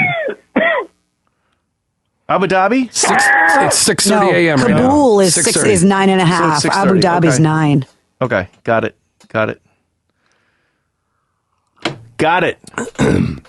Mary, if you're just joining us, we're doing a podcast, Bamboozled, and we're drinking Metallica's whiskey. Yes. Oh, did you guys hear the other little nugget of trivia that the waveform that's the label of the bottle No. is the Oh, that's right. waveform of James Hetfield singing the word Blackened? Look at on. the labels, It Stu. is. This is no. Oh, cool. Really? Yeah, that's what that. Rob told That's me what last night in the war room. All this is. So are they all the same, or the bottles are different? No, they're all the same. That's the actual Oh, I waveform get you, of I his get you. vocal singing of the word Blackened That's is pretty that I know logo of waveforms, the and I bottle. didn't even notice that. That's Shut the fantastic. front That's door. pretty cool. Yeah, that's Yeah, I pretty thought cool. that was really cool that they did something Their whole so marketing thing is cool just and awesome. specific. Yeah, I agree. So it's Kabul time. All right, Mary, we got 9.5 hours. I thought it was everything was on the hour though. No, they don't do anything normal in Afghanistan. All right, I'm going to add this to my world clock. Kabul. Afghanistan, not Doha, Qatar. Just telling you. Not Georgetown, Massachusetts. No, it's get a map, dude. All right, That's Kabul, Rhode Island. There it is. Okay, I got it now. Yep. And I also like that the bottle does this. Yeah. Wow.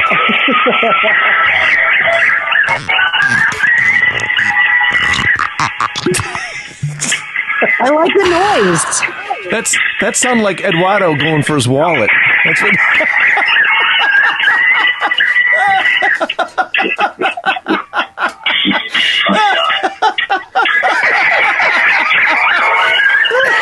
Mike, what are we listening to that's deafening? Seriously. Eduardo going. Mike, you and your fucking feedback, dude. Whatever it is, Jesus. You got to stop it, please. I just lost another 1K. I just lost 5 decibels.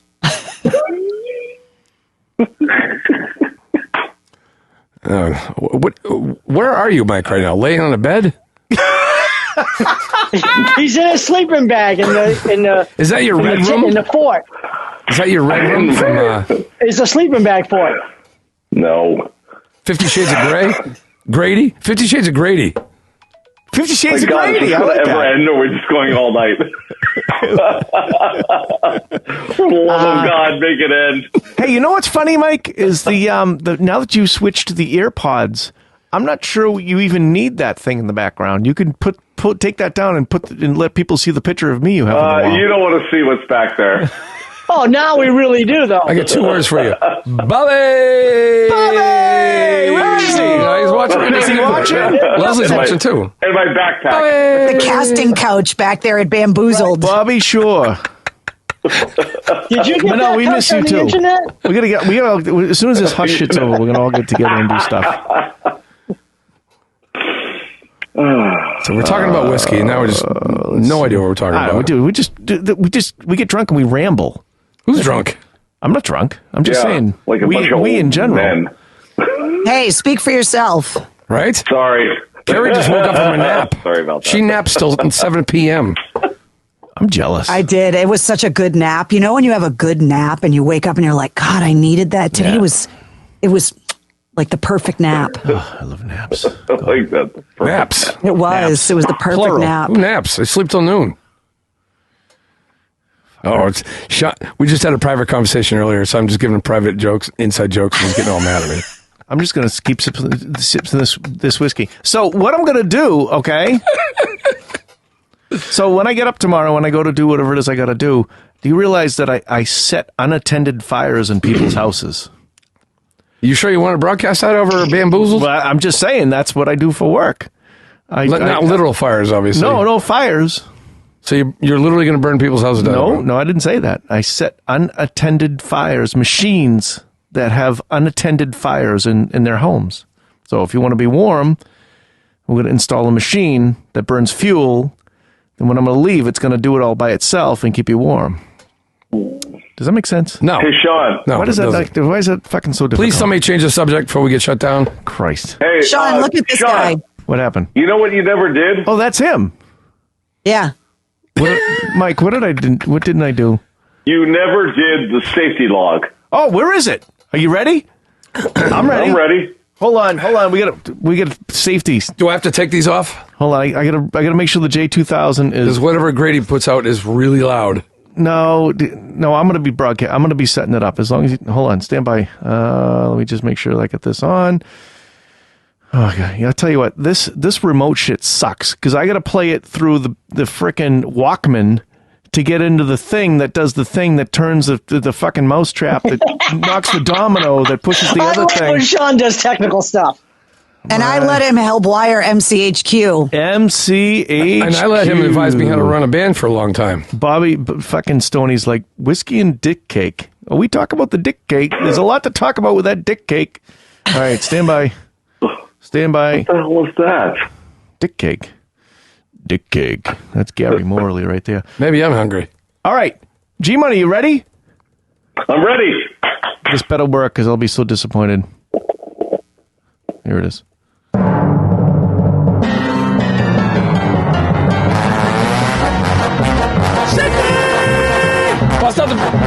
Safety! Safety! Where's the trombone?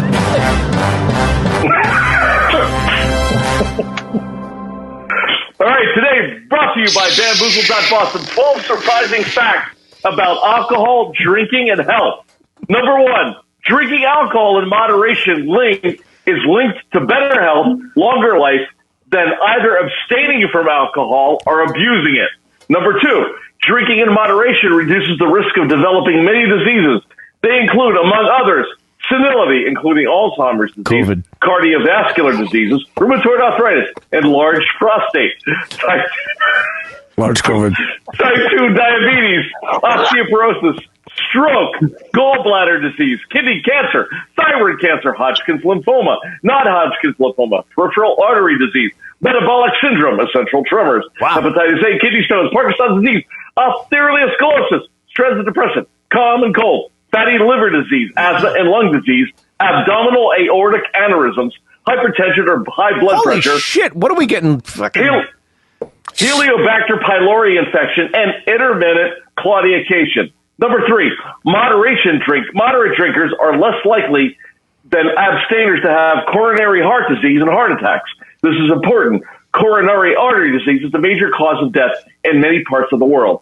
4, alcohol abstainers who begin drinking reduce their risk of cardiovascular or other diseases. Number 5, drinking increases the survivability of cardiac diseases. Number 6, drinking increases the survivability of traumatic injury. Number 7, frequent drinkers have more health benefits than most who drink at home. 8, exercising. Number 8, exercising can replace the health benefits of drinking in moderation. Number 9, alcohol contains calories, but moderate drinkers tend to weigh less. Really? Okay. 10, beer and wine is awesome. 11, minerals are necessary. 12, alcohol rocks. Sorry, Mike, I'm listening. All of you. I'm listening. I'm listening, Mike. I'm listening. Hey, fuck it, I'll drink to that, everybody. Yeah, December 2nd. Still in our basement. Woo-hoo! Bamboozled, everybody, bamboozled. Oh, wait, I have a musical instrument in here. Hold on. Here we go. Here we go. Oh, my thing fell down. Mike, I'm gonna jam.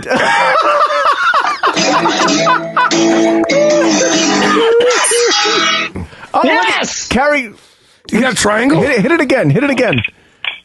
Put your cans on. Have you guys ever had a triangle on I want Bamboozled to hear a before? triangle solo. This is the first one. Let's do it. Let's hear it.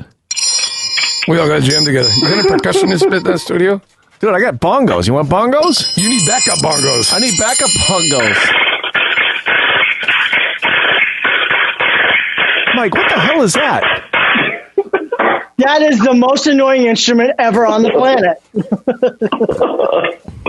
Wait, I have one more. Hold on. What the fuck are you going to do with that? Ding ding ding ding ding ding ding ding ding ding ding ding ding. Ding ding ding ding ding ding.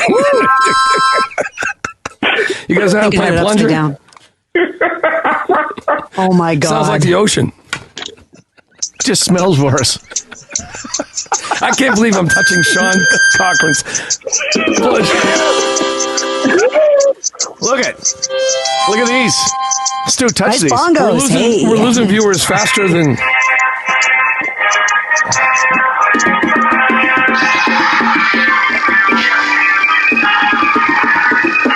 All right. Whatever the hell is happening right now it's just. This is ridiculous. You guys all gotta grow up. This is If terrible. ESPN doesn't call us next week after the show, I don't know when they will. I don't want to be the reason for the demise of Bamboozled. All right. I brought a nice bottle of bourbon up here. Rye, whatever it's called.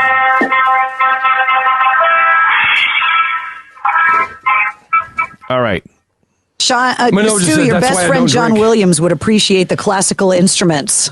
He's gonna appreciate all the money he's gonna get out of us. Carrie, did you hear we were talking about me bartending back in the day? I used to serve John Williams.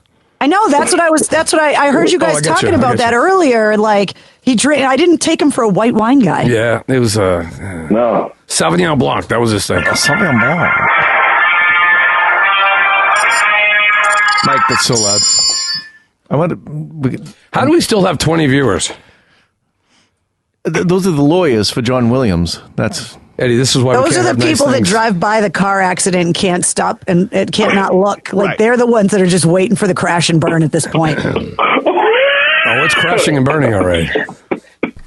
They're like, how does this die? I don't understand. Greatest idea ever. This is the best thing ever. we drink a half a bottle of whiskey. That's not This bad. is TV. I can't wait until everything's healthy so that Bamboozled can come in the war room. Oh Eddie my said we're God. watching the train wreck. Exactly. You know That's what? what You I should mean. have Eddie Denny on next week. See how Well, we great talked his show about is that. going We're to be. going to do it. We could do. If Squadcast could do 5 people, we drag his fucking Eddie Denny ass in right now. I will back out if you want to have Eddie come on. If you want to send him the link, I You're will the only reason why we have acquiesce to 20 Edouard. viewers. No problem. We'll be down to 1 viewer if you leave. Viewer.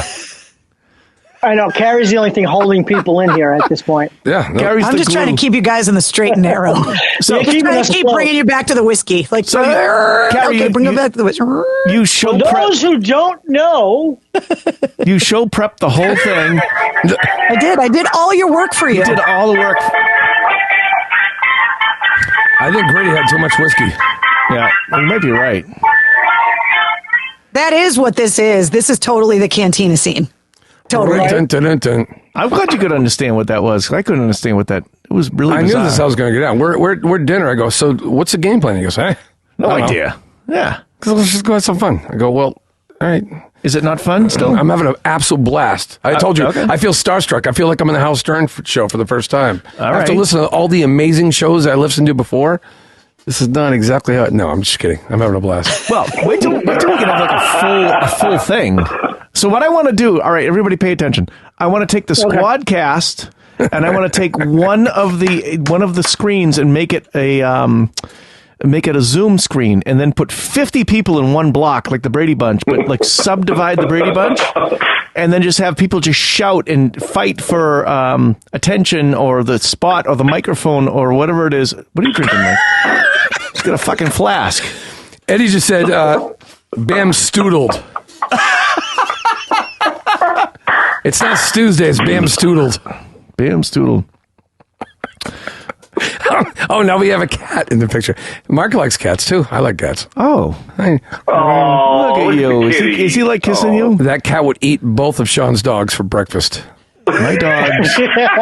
My dogs. Your dogs are fish bait, dude. You put them on a hook. My dogs would run. They're very good at that. Not as fast as that cat. Now we're talking about cats, Grady. Seriously. You know what? You know who I miss? All right. You know who I miss, Stu? I would I miss advise Time that In. we end this soon. I miss Time In. That's my suggestion. Mike's like, this is not What do a I Zoom know? call. This What is do I actually being know? broadcasted. this is entertainment right here. I don't I'm know. only, I think it's special. Look at the cat stretching on you. Might be time to wrap up Bam the Stoozled. cat's the best part Bam right now. Stoozled. So anyway, I never really I heard about this from the Howard Stern show. I thought it would be a great idea because I didn't have any good ideas as a guest, as a first time guest, and there's a lot of pressure because you guys have a lot of great shows. I mean, Louis the 13th and all the other stuff that you've done. Carrie, 2 Yeah, weeks he ago. put Who the fuck's bar gonna up there follow pretty up high with the Carrie's, Louis you know, the on your- 13th. Right, exactly. Yeah, I have to admit, that's true. $3,000 That's true, he bottle did. that was that their father that we all love purchased yeah. Yep. and then shared it with you guys. I mean, that's the greatest show ever. Jim Rose is a pretty good one too. If you just want to, I mean, you know, Jim. That Rose was a probably really watching good it. show, yeah. You know what? I love that show. It was fun. I can't You wait guys to have bring a him million back. great shows. So Can't wait to bring I'm Jim Rose back. The only thing I come up with being creative, like we talked about before, was like I would have been maybe bring in sake because I like sake, but I know I quite a bit love about sake. sake. So do I, but I thought about that because you guys, I realized no one talked about sake. It's always tequila, it's always whiskey, wine, Oh, yeah. a couple of Right. craft beers, but somebody just said tonight, when are we going to do rum? I can't do rum. We've done rum. Rum makes me angry. You could do Sammy Hagar's Beach Bar rum. Yeah. We could do that. I mean, personally, I don't like rum, so I don't I want like to be that. running. But that's a great idea for the show. So, but then I said I was driving down Newport. I was listening to Howard Stern, and the ad came on for this. I was like, "Holy shit, that's perfect!" So I went right to the liquor store next door, and I was like, there it is. I didn't know you could get it. I don't know it was something you could actually get your hands on. And you got it. You got it. And Carrie, I didn't know it existed. You had some mailed to you, right? Carrie, Rob or the distributor or whoever mailed you a bottle. Yeah, I have batch 89 because a friend went to the S&M2 concert in California and brought it back for me. And so I have a bottle that was purchased at that concert, and then the bottle, this one, that was made using the music from that concert, which I thought was really cool. That is very cool. Well, But they wanted me to be able to taste the most latest batch, so they sent me a little care package, which I thought was really awesome. So the original guy, Dave Pickerel, is the genius of all the vodka, of this type of blended whiskeys. He passed away in 2018, so he only knew Metallica for a short time. I'm sure you covered that last night. Well, that's when they asked Rob to kind of take over, and he even referenced it, like stepping into those shoes, because Dave Pickerel was so well respected in the industry that for Rob to kind of walk into that position. And I watched some YouTube stuff today, just trying to catch up on what Metallica thinks about this, that, and the other thing about Rob and Dave, and then they were talking about, like, Rob's got the perfect facial hair for Metallica whiskey. And for them, he looks like Snake. That's what people were saying in the war room last night. He looks like a young Kurt Russell, and then with the eye patch and the chops, like, he's the most metal-looking guy. Yeah. You mean Snake Plissken from Escape from L.A.? Yes. Yeah. That's right, Snake. That's what, hold on, I'll show you the picture. That's what people were saying last night. They were like, oh my God, he looks like Snake. And he even copped to it. He goes, yeah, people tell me that all the time. Look at him. Not Dave the Snake Sorrow. He does. He looks just like Snake. He's definitely got the Snake thing going on. That's awesome. Pretty crazy. But look at his vinyl collection. Yeah, I was going to say. That was just like a portion of it. And you can tell that it's all labeled. See, he's got all the little things. It's all alphabetized. Like, that's a real music guy. Yeah, for sure. Mike, you going to pee again? We're down to 13 viewers. When we hit 10, I'm out of here. Yeah, we gotta wrap this up. Are we ever going to freaking end this? I think you should bring Stoney in here, but Stoney makes his own wine. Okay. Does he? Yeah. So this, I'm going to tell you. That would be cool. It tastes like kerosene, but it's good. Yeah, it's unbelievable. It's a time machine. So anyways, the problem with people that we know that are first responders or whatever, the internet trolls search for ways to crush those people. So we, as far as cops and fire and all this other stuff, people would find them and find a problem with this. He doesn't sell it, and he's not going to give his real name. Okay. I'm people find a way, though. It's really sad that people find a way to. Find a way. Yeah, some people wake up and start their day trying to screw up somebody else's day. And those people are cunts. Okay. Yes, they are. Yeah. Wow, they are. They're going. I know. To put it plainly. My mother. There go your sponsors. My mother logged off. Okay, but it's true though. It's true. That's what's going to insult your mother. Think about it. In your 50 years, you're worried that your mother's going to hear you say the word cunt at this point. I know. I had to check to see. I don't think she's here anymore. It sounds fine when you say it, Carrie. She went to bed like 2 hours ago. All right, good. All right, so I can say that word. But it's true. Those people. She must be living in Doha, Afghanistan. Oh, my mother. See that? She's a different time zone. Right, we need to keep this going for the people in Afghanistan. They're just getting up and starting their day. There's just one, we got to Mary. entertain them. Mary, Yeah, it's nothing more than our troops in war zones want to see than a bunch of people back home wasted. Hey now. Just makes me feel like. Well, what if we at this point changed? If Mary's still watching, we'll do a shot with Mary. What if we did the black rifle coffee and started making coffee right now? And we perpetuated, and we just. How would the Metallica whiskey taste in a good cup of coffee? That'd be great. I'll tell you in about 6 I bet hours. really good. Eddie Denny, what are those nice folks in India going to think with the C-bomb? Oh, Mary's still here. I don't know. You know what, guys? Let's do a shot from Mary. Mary's in Afghanistan. Let's do a shot from Mary, and then we'll sign off. How's that sound? Hold on. Good. Carrie, you ready?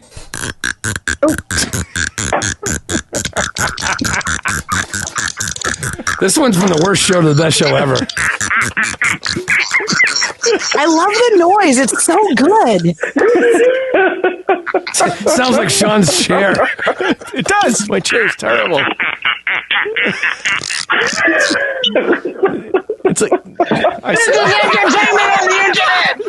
That's what you guys need too. Bamboozled needs a full my God. that does live sound effects. Sean, Mary's drinking Black Rifle coffee right now. Is she really? Yeah. Mary! Hey, Grady, bring up your Black Rifle tumbler.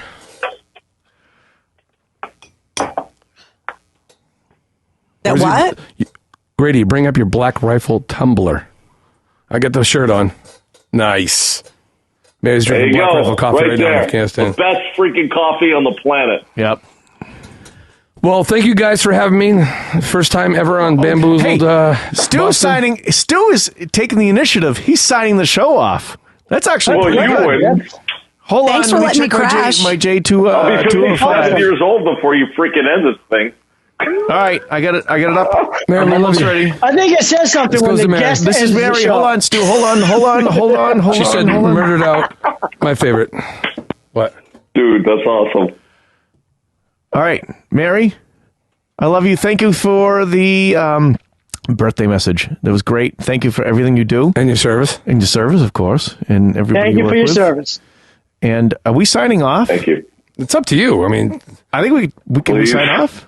we have, Mike's I told like- you when we get down to 10 Oh, viewers, I'm out of God. here. Mike's I'm like growing old by the minute. Stop! My God. Hey, Grady, I the have- greatest thing about teaching I have online 25 is third graders at age 15. End it, the please. greatest thing about your third graders is they can't smell the booze on your Mask. On your mask. Oh, you're actually doing real teaching? I thought you were doing online teaching. Anyway. All right, cheers. Guys, thanks for having me Cheers. on Bamboozled. Cheers. I appreciate Thanks, it. Stu. Cheers, Thanks, folks. Stu. December Thanks, 2nd. Carrie. Thanks, everybody. Thanks, guys. Carrie. Thank you, Mary. Nice to see you, Stu.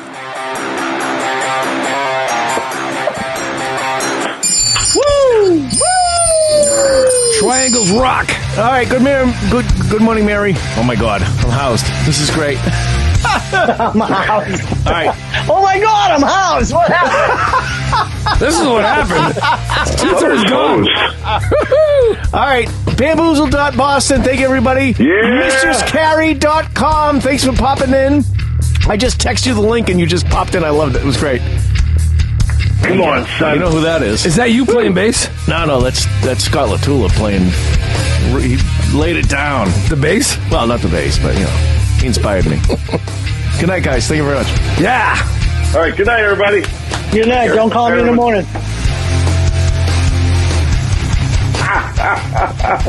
Which one do I stop first? Oh, wait.